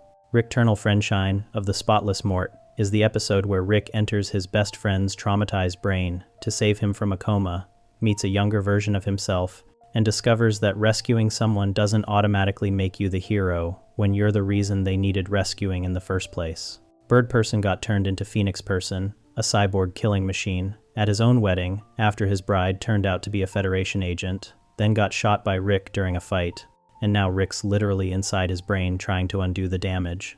The episode opens with Rick building brain diving equipment, while Morty asks if this is really about saving Bird Person or just Rick feeling guilty. Runnal Friendshine comes from Season 5, Episode 8, and it starts with Rick explaining that Bird Person's consciousness is trapped inside his own mind, fighting against the Phoenix Person programming. Rick needs to go inside and tip the scales toward bird person winning. Morty wants to come, but Rick refuses, saying this is between him and his oldest friend. Rick hooks himself up to the brain-diving machine and portals into bird person's mindscape, which looks like their old resistance base from the war against the Galactic Federation. Everything's covered in Federation symbols and propaganda, which is the Phoenix person programming trying to dominate bird person's memories. Rick finds a younger version of bird person fighting off Federation soldiers who keep respawning. Young bird person doesn't recognize old Rick and attacks him, thinking he's another Federation trick. Rick has to prove he's real by referencing specific memories only they would share, like the time bird person crashed his ship and Rick rebuilt it with parts from 7 different planets. Young bird person reluctantly accepts Rick's help and explains that the Phoenix person programming is corrupting all his memories, turning good experiences into propaganda about serving the Federation. If Phoenix person wins, bird person's consciousness gets permanently erased, and the cyborg takes over completely. They fight through waves of Federation soldiers, while Rick keeps triggering memories, trying to find the real bird person. Each memory they enter shows a different moment from their decades of friendship, and every single one has the same pattern. Rick shows up, Rick needs something, Rick gets bird person to help him, Rick leaves. There's the memory of Rick recruiting bird person for the resistance against the Federation because Rick needed a pilot. The memory of them stealing Federation tech because Rick wanted to study it. The memory of them getting drunk at some alien bar because Rick needed someone to vent to about abandoning Beth. Young bird person keeps pointing out that Rick's the common factor in every trauma, and Rick keeps deflecting with jokes. They find a memory that's been corrupted worse than the others. The day bird person got shot during a resistance mission. Rick watches it play out from bird person's perspective instead of his own. Rick convinced bird person to attack a Federation outpost because Rick wanted revenge on a commander who insulted him. Bird person argued it was too risky and they should wait for backup. Rick pulled rank and they attacked anyway. The mission went wrong, Federation reinforcements showed up, and bird person took a plasma shot to the chest covering Rick's escape. Rick promised to come back for him but didn't return for 3 days. Bird person nearly died waiting, and when Rick finally showed up, his first words were about how bird person took too long to recover. Young bird person asks Rick if he even remembers that mission the same way. Rick admits he remembers it as a successful raid, where bird person got unlucky with a stray shot. Bird person points out that Rick rewrote the memory to make himself look better, which is basically Rick's entire relationship with accountability. Every bad thing Rick does gets filtered through his narcissism until he's somehow the victim or the hero. Rick argues that he came back for bird person, which means he cared. Bird person responds that caring isn't the same as being a good friend, and maybe Rick's definition of friendship is just people who tolerate me until I get them killed. They reach the core memory that's keeping bird person alive, his wedding day. Except the memory's been corrupted by the Phoenix person programming to show bird person marrying the Federation instead of Tammy. Rick realizes they need to restore the original memory to give bird person something worth fighting for. But when Rick enters the memory, he discovers something worse. Bird person's happiest memory at the wedding is the moment before Rick's speech, when bird person thought his best friend might finally say something genuine. Then Rick gave a drunk, rambling speech about nothing mattering and how bird person's making a mistake, which ruined the moment. Bird person tells Rick that their entire friendship has been Rick taking and bird person giving, and maybe Tammy shooting him at the wedding was the universe's way of saying bird person should have cut Rick off decades ago. Rick has the audacity to look hurt by this. Young bird person asks Rick if he came to save bird person or to make himself feel less guilty about getting his best friend turned into a cyborg. Rick can't answer because the honest answer is both. And admitting that means admitting he's selfish enough to make a rescue mission about his own feelings. The Phoenix person programming creates a manifestation of itself, TPT, a cyborg version of bird person, who argues that serving the Federation with mechanical efficiency is better than serving Rick with emotional attachment. Cyborg, bird person, lists every time Rick endangered bird person, used him, abandoned him, or made his life worse. The list takes 5 minutes. Real bird person watches this and realizes that the Federation didn't ruin his life. They just turned him into a weapon aimed at the person who was already ruining it. Rick tries arguing that their friendship meant something, that all the adventures and fights and bonding mattered. Cyborg bird person asks if those experiences were actually bonding or just Rick collecting emotional hostages. Rick finally admits out loud that he's a terrible friend who uses people and justifies it by occasionally showing up when they're dying. He got bird person shot in the war, didn't visit him in the hospital enough, ruined his wedding with a selfish speech, And now Bird Person's a cyborg, because he was friends with someone the Federation hated. Every bad thing that happened to Bird Person traces back to Rick in some way. Young Bird Person asks if Rick's apology is supposed to fix decades of emotional manipulation. Rick says no, but maybe it's enough to give Bird Person a reason to want to live. Even if that reason is staying alive long enough to tell Rick to screw off properly. This works. Bird Person's consciousness takes control and starts purging the Phoenix Person programming. Rick gets ejected from the mindscape and wakes up in his garage. Bird Person wakes up in the medical pod, fully restored, and the first thing he does is tell Rick their friendship is over.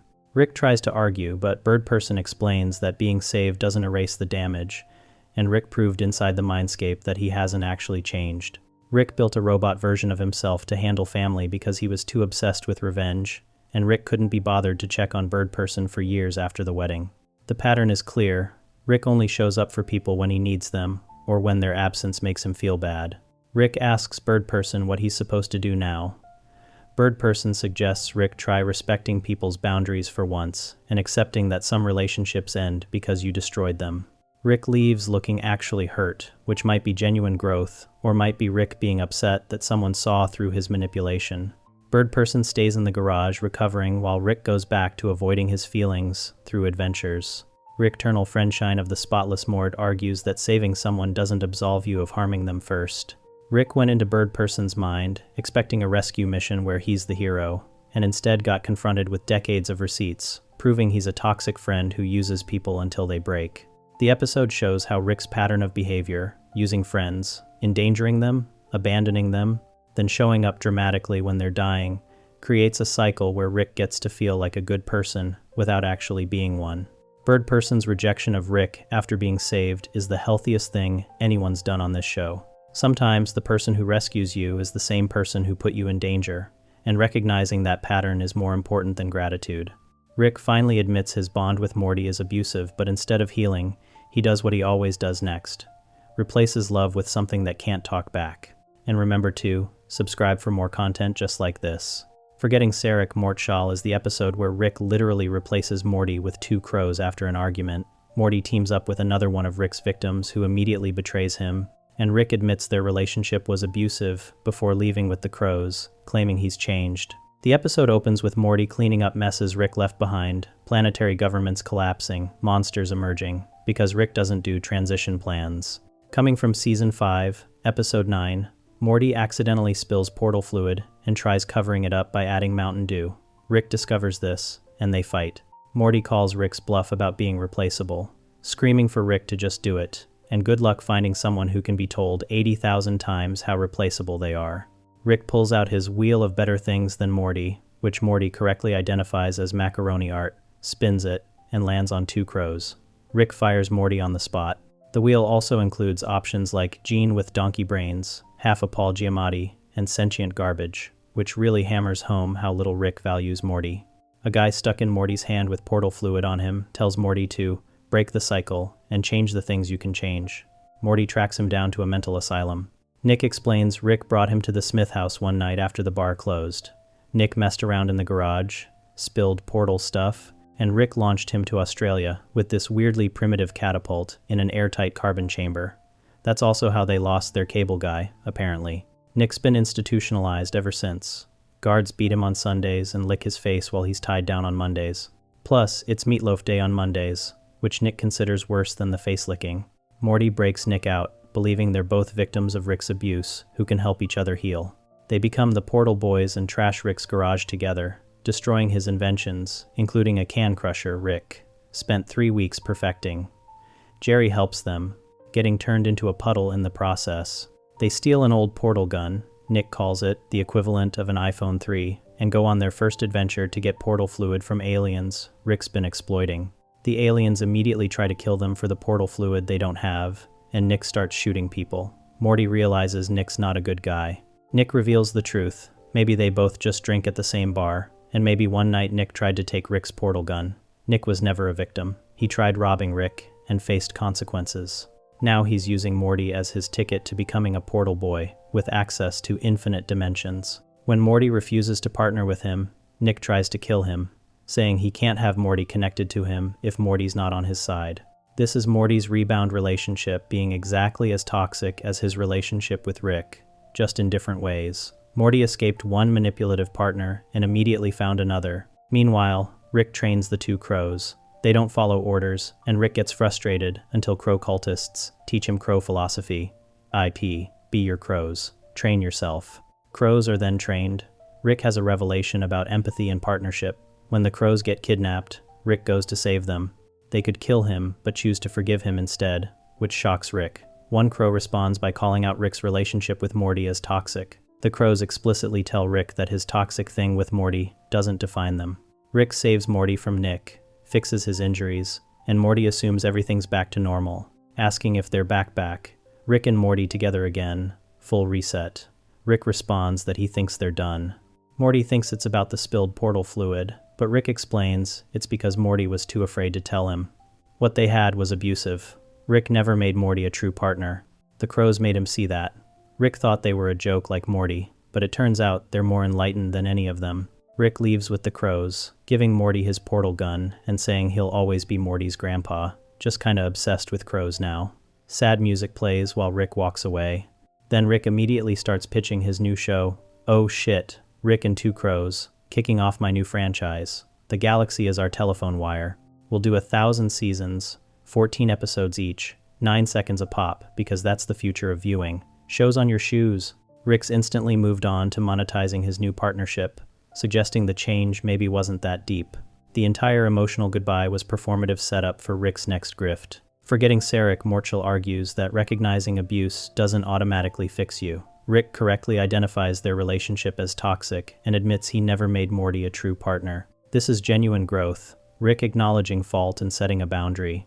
But he immediately replaces Morty with crows and starts planning their multimedia empire, suggesting he learned the language of healthy relationships without actually changing his fundamental patterns. He's still collecting sidekicks, still treating partners as content for adventures, still moving on the second something stops serving him. Morty's arc mirrors this. He correctly identifies Rick as abusive, tries to break free, and immediately partners with Nick, who's also manipulative and violent.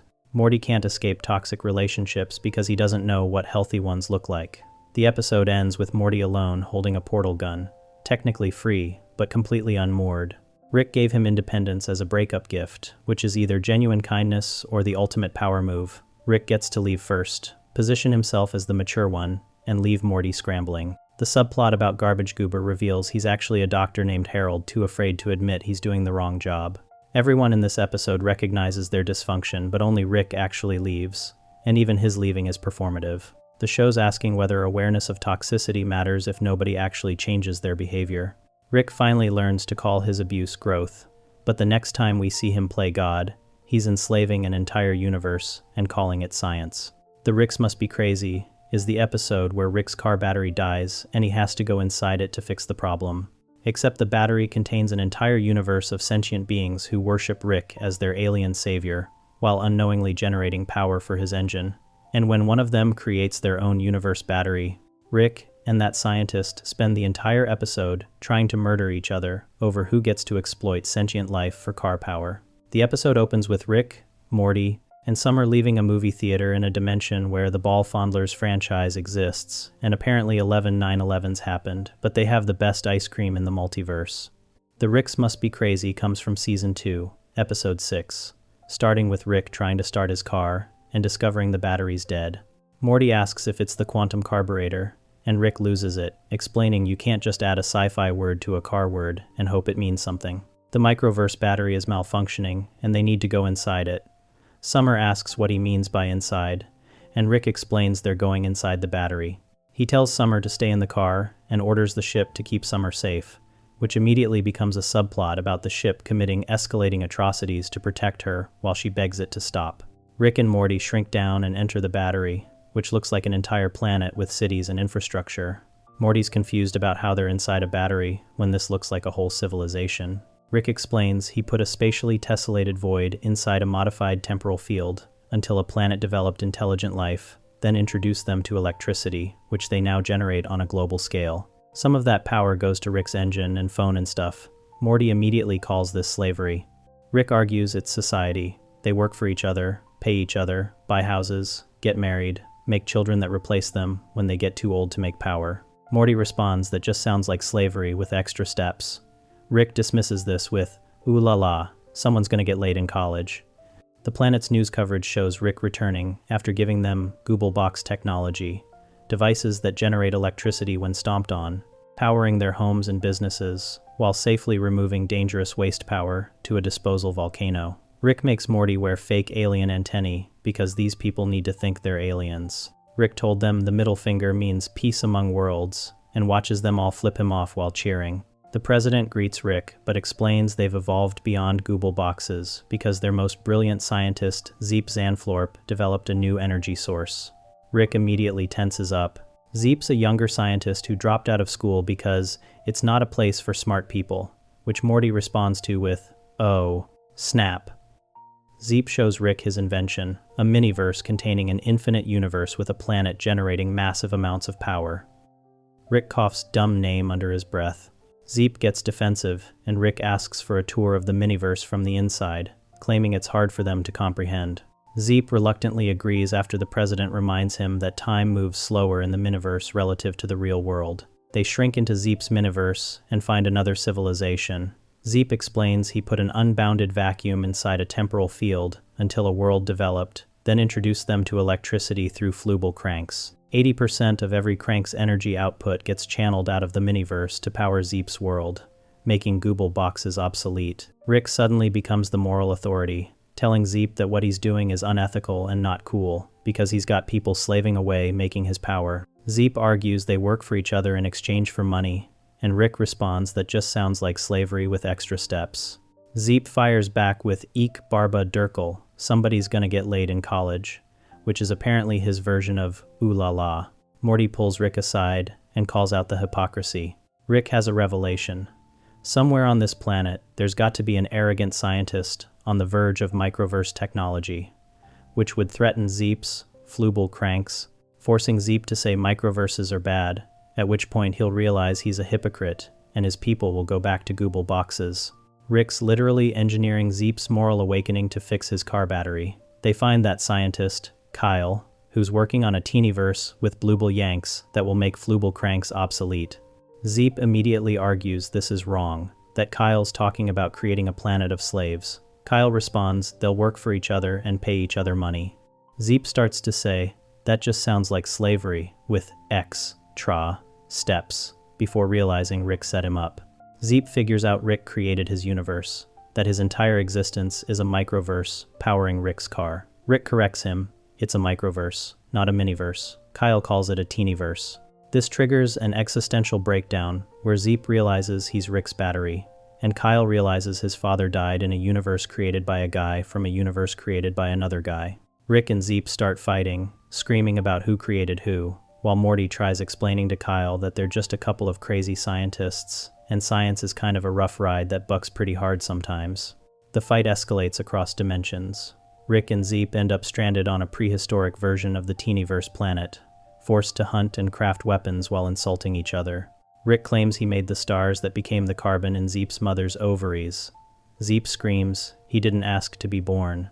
Meanwhile, Morty joins the tree people and becomes their leader, then immediately begs Rick and Zeep to work together because these people are backward savages who eat every third baby, everyone smells like piss, and Morty masturbated to an extra curvy piece of driftwood. He forces them to collaborate on getting home, or he'll leave them there. Rick and Zeep work together building a device to escape.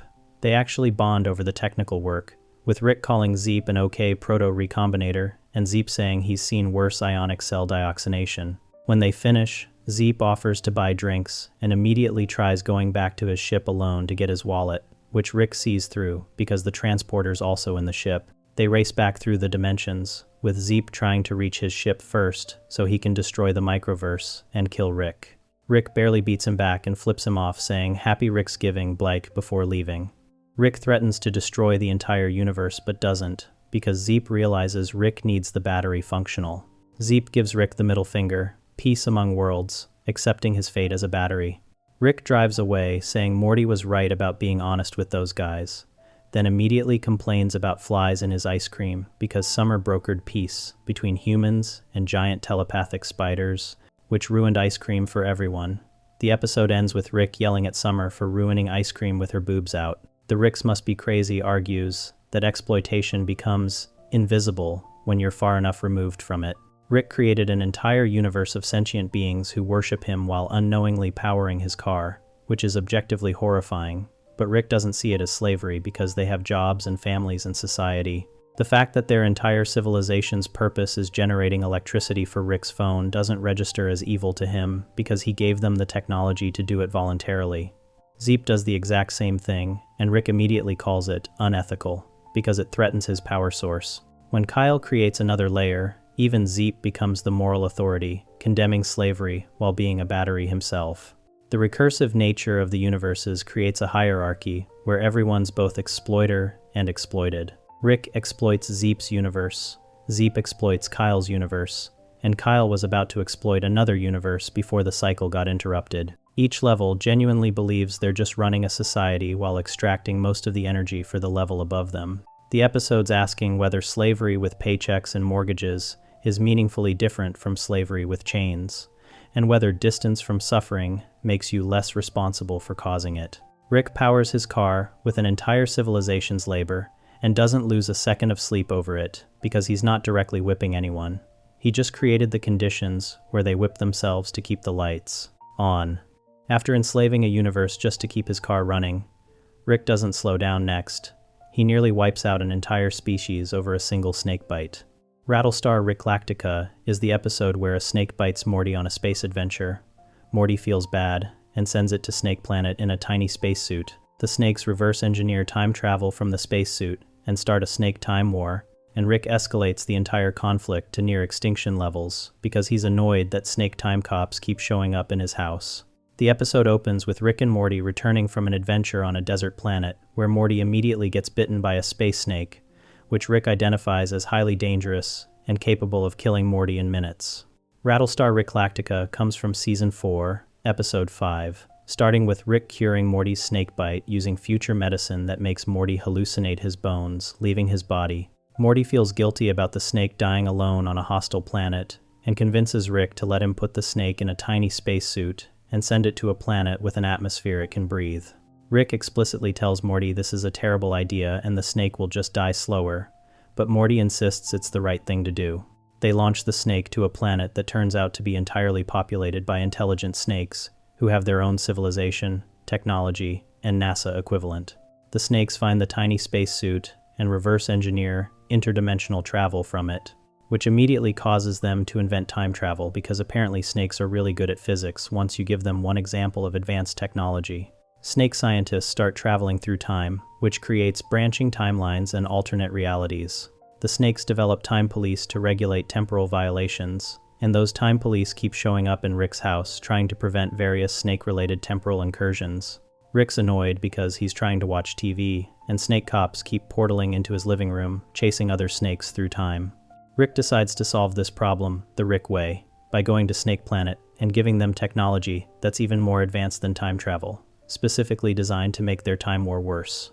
He shows up at Snake NASA, reveals himself as an alien, and gives them gifts that are actually weapons designed to destabilize their temporal infrastructure.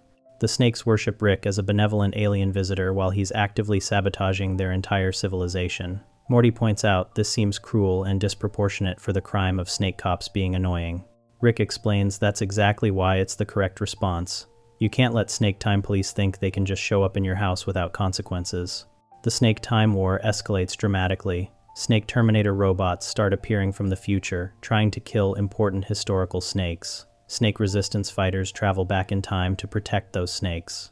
Different factions of snake time cops, from competing timelines, start fighting each other over jurisdiction.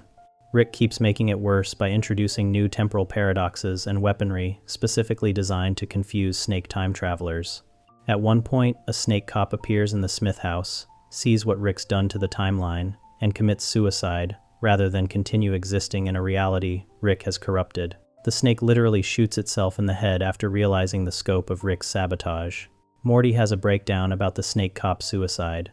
He explains to Rick that this all started because Morty felt bad about a snake dying, and now thousands of snakes are dying in a time war that spans their entire history. Rick argues that Morty's the one who sent the snake to Snake Planet in the first place, so technically this is all Morty's fault for being sentimental. Morty counters that Rick could have just told the snake time cops to leave his house alone, instead of committing temporal genocide. Rick responds that talking to people is for people who can't commit temporal genocide. The Snake Time War reaches critical mass when multiple versions of Snake Planet from different timelines start existing simultaneously, all at war with each other. Snake civilization is collapsing under the weight of paradoxes Rick deliberately introduced. Rick's watching all of this on a monitor while eating breakfast, occasionally making adjustments to maximize the chaos. Morty begs Rick to fix it, saying this has gone way too far over a snake bite. Rick agrees it's probably gotten out of hand, and portals to Snake Planet to help. His help consists of introducing Snake Hitler, a snake with a tiny mustache who unites all the snake timelines against a common enemy, specifically himself, which focuses their temporal warfare on killing Snake Hitler across multiple timelines instead of fighting each other. Snake Hitler becomes a massive problem that requires its own temporal solution. Different versions of Snake Hitler from different timelines start coordinating with each other, creating a multi-timeline snake fascist alliance. The snake resistance grows in response, and soon there are full-scale snake wars happening across every possible version of snake history. Rick admits to Morty that maybe the Snake Hitler thing was short-sighted, but on the bright side, snake time cops are no longer showing up in their house because they're too busy fighting snake fascism. The episode resolves when the snakes develop a temporal council that creates rules, preventing time travel from being used for anything other than fighting Snake Hitler, which accidentally stabilizes their timeline. Snake civilization survives, but is permanently traumatized by the time war that nearly destroyed them. The subplot involves Jerry dealing with talking space cats. Rick tortures the cat with a machine that reveals why the cat can talk, and whatever Rick sees traumatizes him so badly that he agrees to never speak of it again and just lets the cat go. Rattlestar Ricklactica argues that Rick's response to minor inconveniences is to commit atrocities so disproportionate they create their own category of war crime. A snake bit Morty. Morty tried to save the snake. The snakes invented time travel from the spacesuit, and Rick's response to snake time cops being annoying was nearly destroying their entire civilization across all possible timelines. The episode's examining how someone with infinite power and zero accountability treats problems, not by solving them proportionally, but by escalating until the problem either stops or ceases to exist entirely. Rick could have talked to the snake time cops, or just tolerated them showing up occasionally. Instead, he introduced temporal paradoxes, weaponized their time war, and created Snake Hitler, because that was more entertaining than asking them politely to stop. The snake cop suicide is the episode's darkest moment.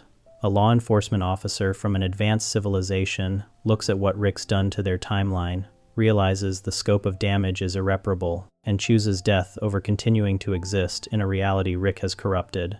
That snake had a life, probably a family, definitely a job, protecting snake temporal integrity. Rick's sabotage was so comprehensive that a trained professional chose suicide as the better option, and Rick's response is to keep making it worse, because he's not done proving his point yet. The show's asking what happens when the smartest person in every universe uses that intelligence not to help or create, but to punish anything that annoys him. And the answer is Snake Hitler and temporal genocide over a snake bite. After almost wiping out snake civilization for fun, Rick's next mistake hits closer to home this time. He breaks his own daughter instead. And remember to subscribe to our channel. Bethic Twinst is the episode where Space Beth comes to visit and immediately develops sexual tension with regular Beth. They hook up in an alien nightclub, and Rick reveals he might have cloned Beth years ago when she asked if she could leave for space adventures because he couldn't handle choosing between keeping her or letting her go. Both Beths spend the entire episode dealing with the existential horror of potentially being the copy while also being attracted to themselves, which creates the most uncomfortable family therapy session in the show's history. The episode opens with Space Beth arriving for dinner and everyone being weird about the fact that there are two Beths now. Bethic Twinst comes from Season 6, Episode 3, starting with the family awkwardly eating dinner, while Space Beth tells stories about fighting space pirates, and Jerry keeps asking if she's met anyone special. Regular Beth is jealous of Space Beth's freedom and adventures. Space Beth is jealous of regular Beth's stability and family. They start arguing about who made the better choice, which escalates into them getting drunk together and going to an alien nightclub where they end up making out. Summer walks in on them and screams, which is the most reasonable response anyone's had to anything on this show. The family confronts Rick about the Beth situation. Morty asks which Beth is real and which one is the clone. Rick admits he doesn't know. Years ago, when Beth asked if she wanted to stay or go have space adventures, Rick couldn't choose for her. He also couldn't handle losing her either way, so he built a clone, gave them both the same memories up to that point, and sent one to space while the other stayed home. Then he erased his own memory of which Beth got which life. Rick thought this was an elegant solution that let Beth have both lives without him having to make a choice. The family points out this is actually insane, and Rick just created two daughters who both have to live with being potentially fake. Beth and Space Beth both have breakdowns about this. Regular Beth spirals, thinking she might be the clone, that her entire life with Jerry and the kids might be the fake life Rick gave her as a consolation prize. Space Beth spirals thinking she might be the clone, that Rick sent her away because she wasn't the real Beth and he couldn't stand to look at her. They both confront Rick, demanding to know which one is real. Rick refuses to tell them, claiming it doesn't matter because they're both equally Beth. This is technically true, but also the most Rick way possible to avoid taking responsibility for creating an impossible situation. The Beths decide they need to find out which one is real. They start looking for differences between them, scars, memories, anything that would prove one existed before the other. Every test comes back identical. They have the same DNA, same childhood memories, same relationship with Rick. The only difference is what happened after the split, and that doesn't prove which one was there first. Space Beth suggests maybe they should just kill each other until only one survives, which she presents as a joke, but regular Beth can tell she's at least 20% serious about it. Jerry tries to help by saying he loves his Beth and doesn't care if she's a clone. Regular Beth asks how he knows she's his Beth. Jerry admits he doesn't, but he chose to marry the Beth who stayed, so that's his Beth regardless of the technical details of her origin. This is actually the most emotionally intelligent thing Jerry says in the entire series, and both Beths are too angry to appreciate it. Space Beth tells Jerry he's being pathetic by accepting a potential clone. Regular Beth tells Space Beth that Jerry's showing more emotional maturity than she's capable of, which is why Space Beth ran away to play Space Cowboy instead of dealing with real relationships. The argument escalates until both Beths are physically fighting while their family watches. They're evenly matched because they're the same person with the same training from Rick. Rick finally intervenes by revealing there's a way to check which Beth is real. He has a scan from when he cloned her that would show which one matches the original. The Beths immediately want to see it. Rick pulls up the file and then deletes it in front of them, explaining that knowing which one is the real Beth would destroy whichever one wasn't, and he's not doing that to either of them. This is either Rick finally setting a healthy boundary, or Rick avoiding accountability for his choice by making sure no one can ever prove which Beth he originally kept. Both Beths are furious that Rick deleted their only chance at knowing the truth. Rick argues that they're both real in every way that matters. Same DNA, same memories, same person, up until the moment they split. The clone is perfect enough that even Rick can't tell them apart, which means the distinction between real and copy is meaningless. Space Beth points out that one of them is living the life she chose, and the other is living the life Rick assigned her. Rick admits this is true, but maintaining the uncertainty is the only way both Beths get to be real, instead of one being relegated to the clone Beth. The episode ends with both Beths accepting they'll never know which one is original. They decide to stay in each other's lives and figure out what it means to be two versions of the same person. Space Beth jokes that, at least if one of them dies, there's a backup Beth. Regular Beth responds that having a backup doesn't make either one less real, it just means Beth is redundant, which is somehow both comforting and depressing. Jerry asks if this means they'll both visit for holidays, and regular Beth says, probably not because this is too weird for everyone. Space Beth agrees and leaves, but not before acknowledging that hooking up with herself was definitely in her top 5 sexual experiences, which makes everyone uncomfortable. Bethic Twinst argues that Rick's inability to make difficult choices leads him to create situations where no choice is possible. Rather than help Beth decide between staying or leaving, or rather than accepting her choice and dealing with the consequences, Rick cloned her so both options could exist simultaneously. This let Rick avoid the pain of Beth leaving while also avoiding the guilt of forcing her to stay. But it created two Beths who both have to live with being potentially not real, which is arguably worse than just making a choice and accepting it. The episode's asking whether creating multiple versions of someone so you never have to lose them is love or selfishness. The fact that Rick deleted the evidence of which Beth is original is the episode's cruelest moment disguised as kindness. Rick claims he's protecting both Beths from the knowledge that would destroy one of them, but he's also protecting himself from accountability. If no one knows which Beth he kept and which he sent away, no one can judge whether he made the right choice. The uncertainty maintains Rick's plausible deniability while forcing both Beths to live with permanent doubt about their authenticity. And Rick presents this as a gift. He's giving them both the chance to be real by ensuring neither can prove they're fake. The show's asking whether uncertainty about your existence is better than confirmation that you're a copy, and not providing an answer because Rick deleted it. Rick's attempts to control outcomes only create bigger problems, and in the next episode, he proves this again, this time by putting his own mind at risk to chase happiness.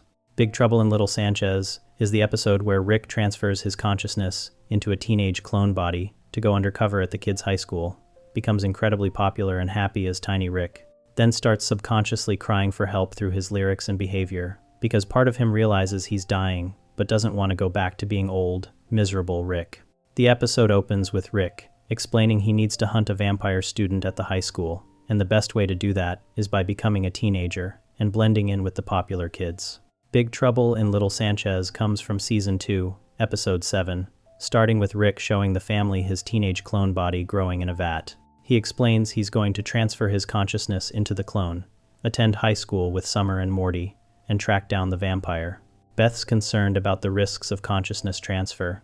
Rick dismisses this, saying he's done it plenty of times, and the clone body is just a vehicle he'll abandon once the vampire's dead.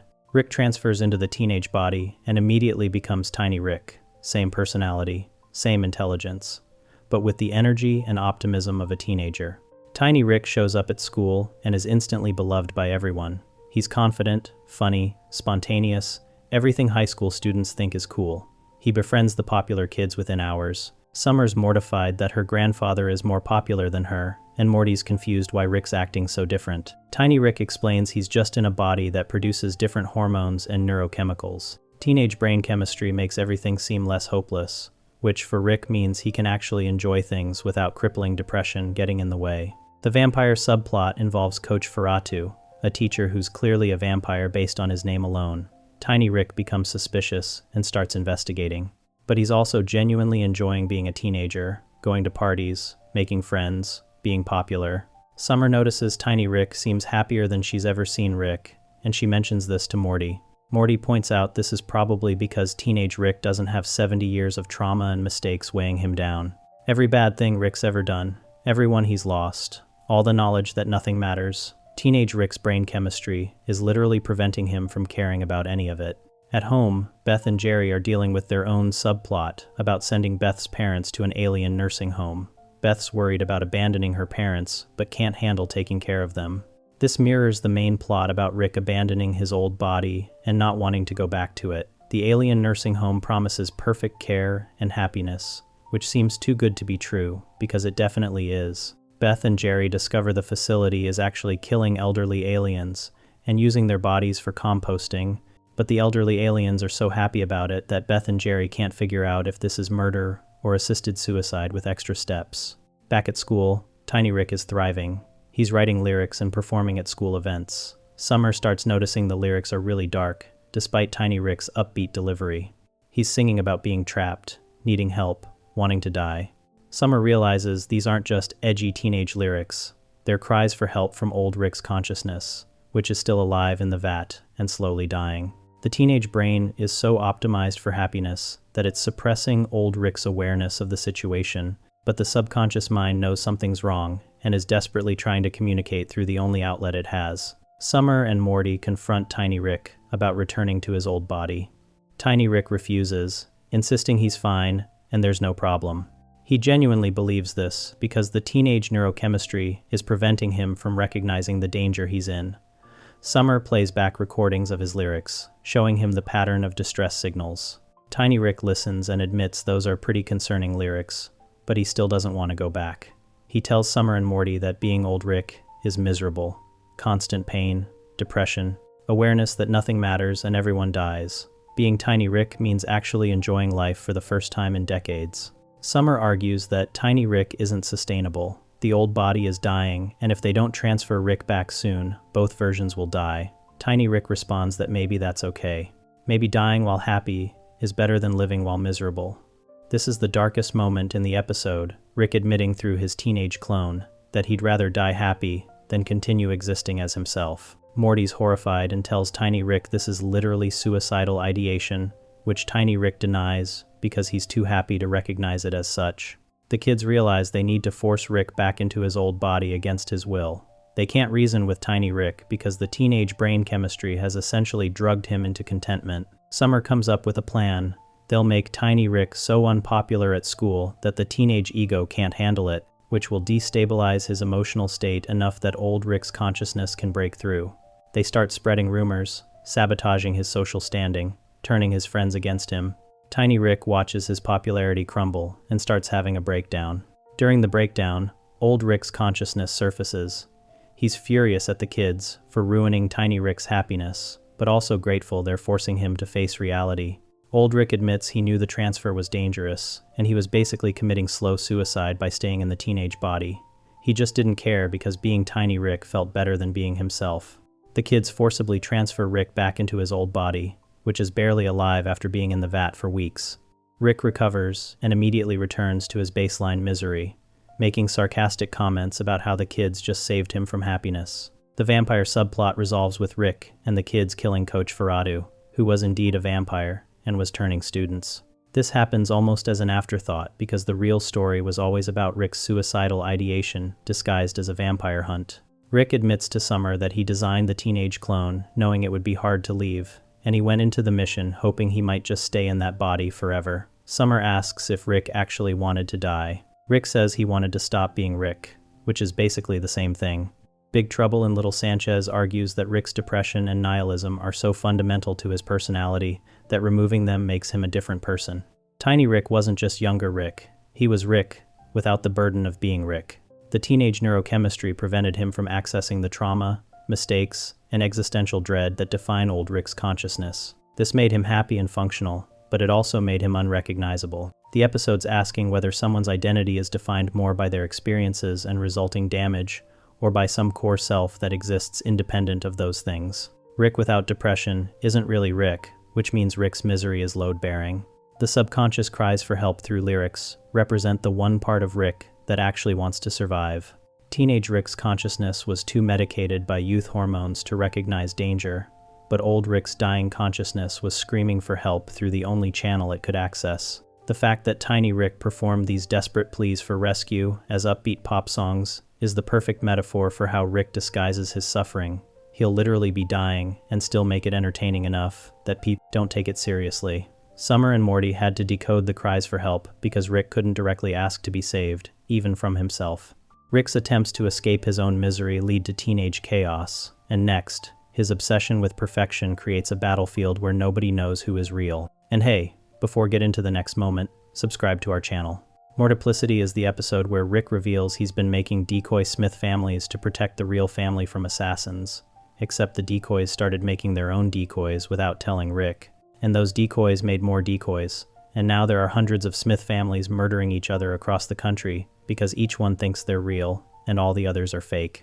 The episode opens with a Smith family eating dinner when assassins burst through the windows, and the family fights them off with practiced efficiency before discovering a note saying, "You're a decoy family."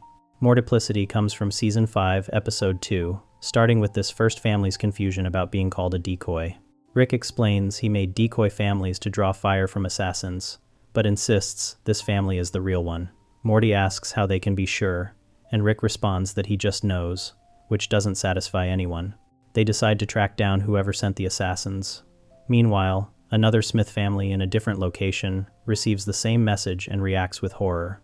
They thought they were real. Rick at that location also insists they're the real family, and everyone else is a decoy. The decoy families start discovering each other and immediately assume the other families are the fakes. Each Rick is convinced he's the real Rick, who made decoys, not understanding that he might be the decoy himself. The families begin systematically hunting and killing each other. Some Ricks set traps, some fortify their houses, some go on offense and actively hunt the other families. The body count rises rapidly as Smith families slaughter each other across multiple states, each one believing they're defending the real family from imposters. One family discovers they're in a simulation within a decoy, meaning there are layers of deception even Rick doesn't know about. that Rick has an existential crisis, realizing he might be a copy of a copy. Another family finds a warehouse full of decoy-making equipment and realizes their Rick made decoys without telling them, which means they could be one of those unauthorized decoys. Every family keeps finding evidence that suggests they might not be real, but they can't prove it either way, because every family has identical memories and identical Rick technology. The slaughter becomes increasingly brutal. Families ambush each other at grocery stores, restaurants, gas stations. Some Ricks build weapons specifically designed to kill other Ricks. Some families form alliances before betraying each other. Kids kill other versions of themselves without hesitation because they've been convinced those other kids are fake. Summer shoots another Summer in the face. Morty strangles another Morty. Jerry accidentally kills himself trying to set a trap. The violence escalates beyond anything the show's done before, because when you're killing yourself, regular moral boundaries stop applying. One Rick figures out a way to track how many decoy families exist by analyzing the assassination attempts. He calculates there are at least 40 families, possibly more.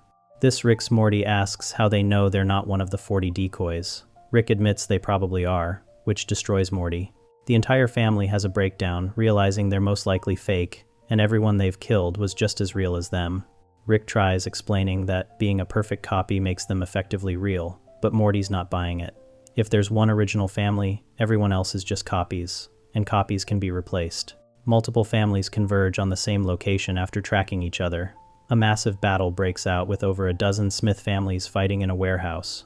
Ricks are shooting Ricks. Mortys are stabbing Mortys. Beths are strangling Beths. Summer uses a laser rifle to cut through multiple versions of her family. Jerry hides behind boxes crying, which is what every Jerry in the battle is doing. The warehouse becomes a slaughterhouse of Smith family corpses, with survivors unable to tell which bodies were their family members versus other families. One family survives the warehouse massacre and believes they must be the real family because they won. They go home exhausted and traumatized. Morty asks Rick if they're really real, or if they just got lucky being the last decoys standing. Rick admits he doesn't know. The decoy system got out of control, and he has no way to verify which family is original. They could be the real family, or they could be the last surviving decoys, or there might be more families out there they haven't found yet. The uncertainty is permanent. Rick reveals the worst part. Even if they are decoys, the original family might already be dead. One of the families they killed could have been the real Smiths, and now there's no way to know. Every family looked identical, had identical memories, and believed they were real with equal conviction. Rick designed the decoys too well, making them so perfect that even he can't distinguish them from the original. Morty's devastated by this, realizing they might have murdered their real selves and replaced them without knowing it. The family tries finding proof of their authenticity. They search for birth certificates, old photos, anything that would prove they existed before Rick started making decoys. But Rick's been making decoys for years, possibly decades. Every piece of evidence they find could have been fabricated as part of a decoy's implanted history. Summer finds a photo of herself as a baby and can't tell if it's a real memory or an implanted one. Beth discovers her childhood home has been demolished, eliminating any physical evidence of her past. Jerry realizes he has no proof he's the original Jerry, which would almost be comforting if it wasn't so existentially horrifying. The episode ends with the family sitting at dinner in silence. They survived, but they don't know if they're real. Rick can't tell them because he genuinely doesn't know. The decoy system worked too well, creating so many perfect copies that the original got lost in the crowd. Morty asks what happens if another family shows up, claiming to be real. Rick says they'll have to kill them too, because even if that family is real, there's no way to prove it. They're all real enough to survive, and all fake enough to doubt. The credits roll over the family eating quietly, each person wondering if they're the original or just the last decoy standing. Mortplicity argues that identity becomes meaningless when perfect copies exist. Rick created decoys so accurate that they gained consciousness, made their own decoys, and created a cascade of Smith families who all believe they're real. The episode's asking what makes someone the real version when copies are molecularly identical with the same memories and relationships.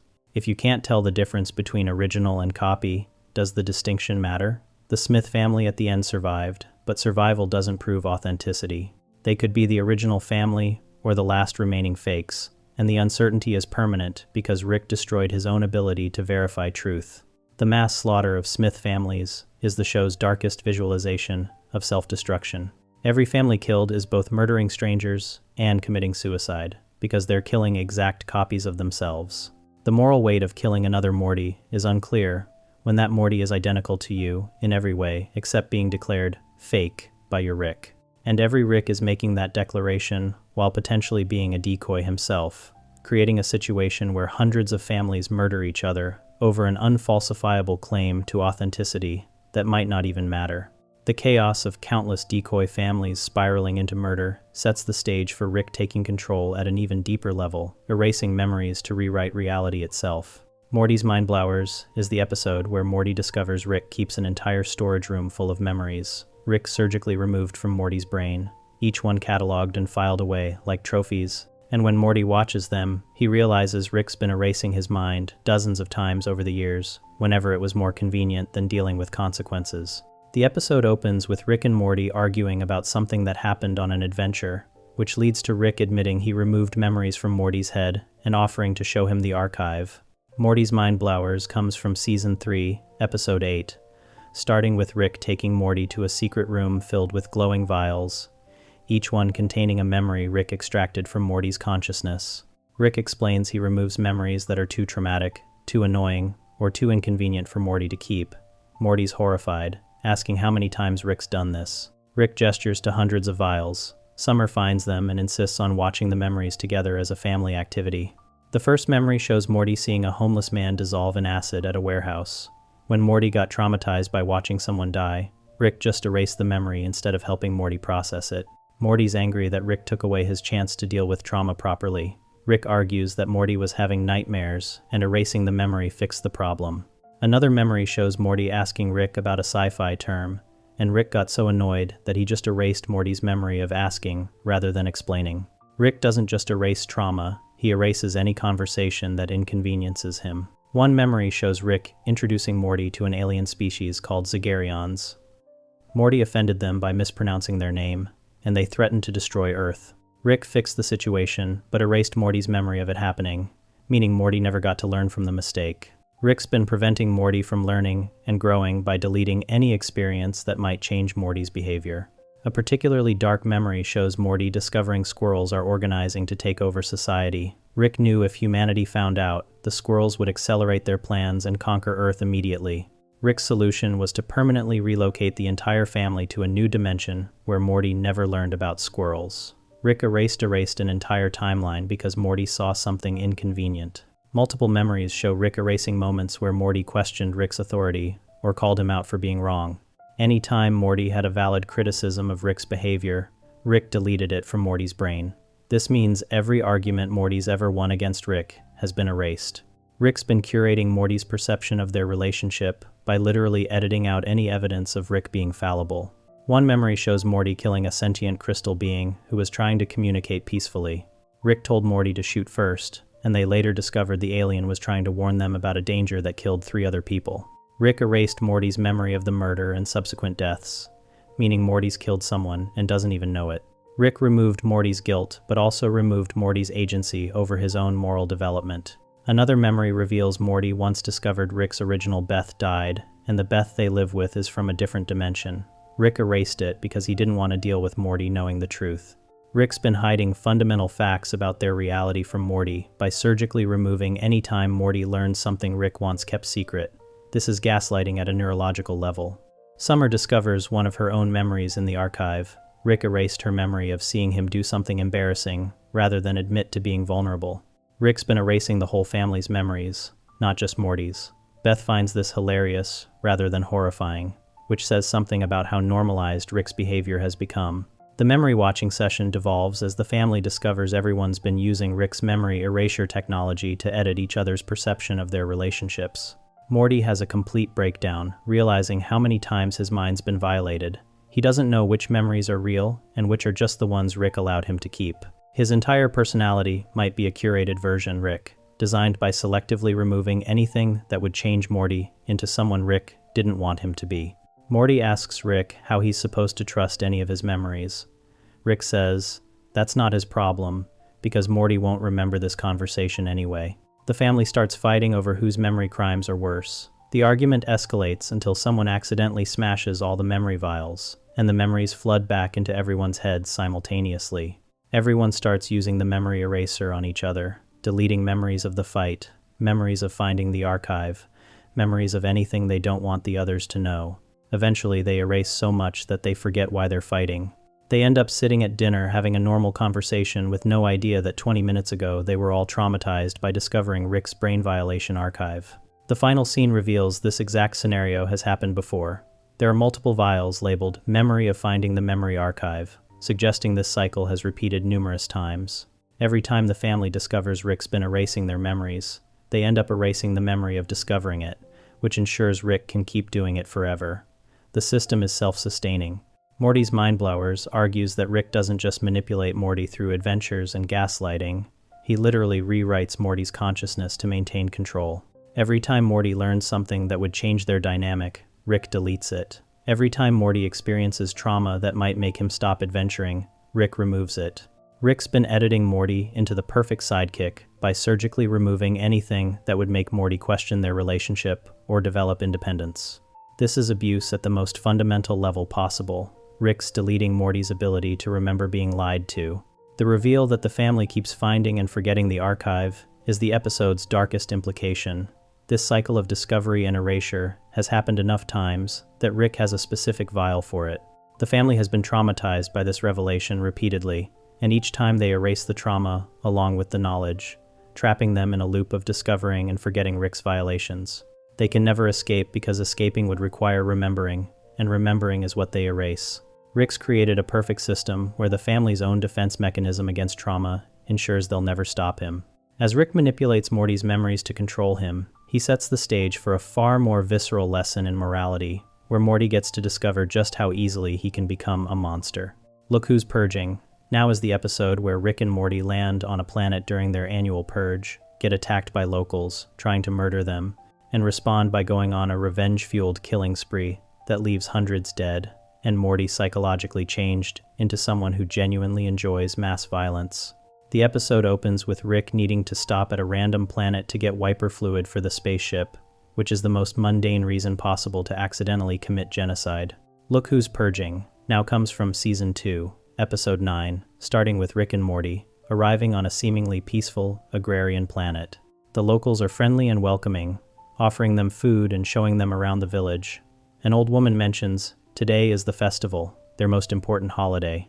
She explains that, once a year, for 12 hours, all crime is legal, so people can purge their aggression and maintain peace the rest of the year. Rick recognizes this as the plot of The Purge and tries leaving immediately. Before they can get back to the ship, sirens start blaring and the festival begins. The friendly villagers instantly transform into murderous psychopaths. The nice old woman who is offering them bread pulls out a sickle and tries killing Rick. Rick and Morty run through streets filled with people trying to murder them for no reason other than being available targets. Rick's furious that they landed during Purge Day, and Morty's terrified, because people keep trying to stab him. They hide in a barn where they meet Arthresia, a young woman from the lower class who's been preparing for this festival her entire life. She explains the festival isn't really about purging aggression, it's about the wealthy elite using one day of violence to maintain their power structure. The rich fortify their mansions while poor people kill each other in the streets. Arthresia is planning to kill the wealthy elites who've been oppressing her community. She asks Rick and Morty to help her storm the rich people's compound in exchange for getting them safely to their ship. Rick agrees because it sounds fun. They gear up with weapons Arthresia has been stockpiling. Rick builds some sci-fi weapons using spare parts because Rick can't do anything without making it unnecessarily high-tech. They storm the compound and start killing guards. Morty's initially hesitant, but after someone tries to crush his head with a hammer, he stabs them in self-defense and discovers he's actually pretty good at violence. The assault escalates from self-defense to active slaughter. Rick and Morty are killing guards, servants, anyone in their way. Morty transitions from scared kid defending himself to someone who's genuinely enjoying the carnage. He's screaming while stabbing people, laughing while smashing heads with a mace, making one-liners while disemboweling guards. Rick notices this change and looks concerned, which is saying something, because Rick rarely shows concern about anything. They're both covered in blood, wading through corpses, and Morty's having the time of his life. Arthresia leads them to the lighthouse, where the richest families hide during the festival. These families have been controlling the planet's economy for generations, creating the poverty that makes the festival necessary. They break into the lighthouse and find dozens of wealthy families cowering, while their security forces defend them. The battle becomes a massacre. Rick's using laser weapons that vaporize people. Morty's using traditional weapons and is somehow more brutal. Morty's taking his time, making them suffer, enjoying their fear. One wealthy man begs for mercy. Morty stabs him anyway, saying rich people ruined this planet by creating a system where the poor kill each other annually, while the wealthy watch from towers. They slaughter everyone in the lighthouse. Arthresia offers Rick and Morty leadership positions in the new society she's building. Rick declines because leading societies sounds boring. Morty also declines but seems disappointed about leaving, like he wanted to stay and do more violence. They walk back to the ship through streets full of corpses, and Rick keeps looking at Morty with genuine concern. Morty's still buzzing with adrenaline, talking about how amazing that felt, how powerful he was, how good it was to just let go and stop caring about consequences. Back on the ship, Rick tells Morty they need to talk about what happened.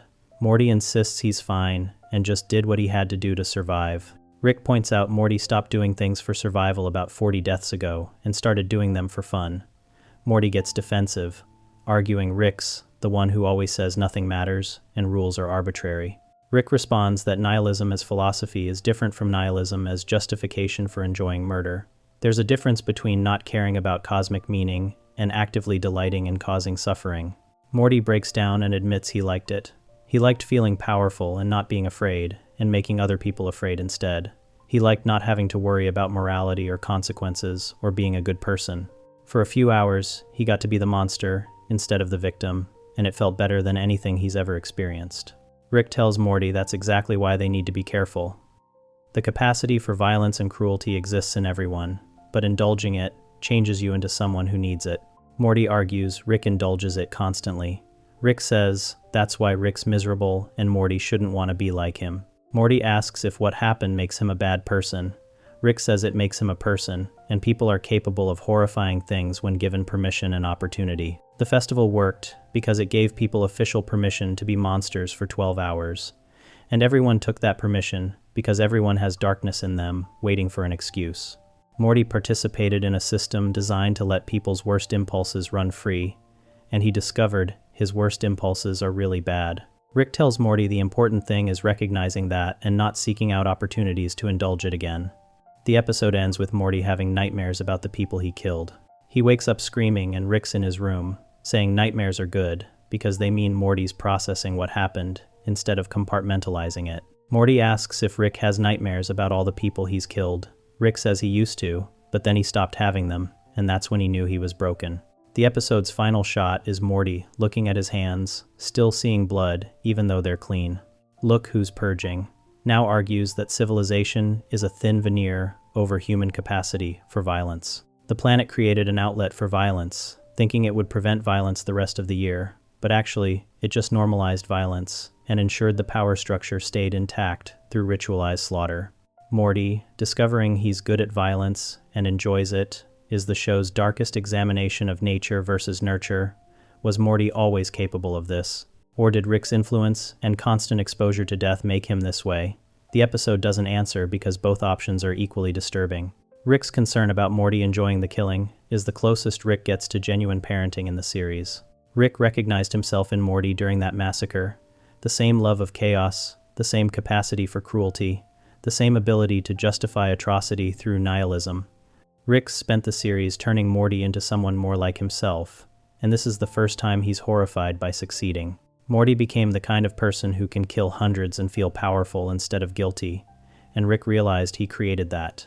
The episode's asking whether Rick's been grooming Morty into a monster all along, and whether recognizing that makes Rick responsible for stopping it, or just aware of what he's done.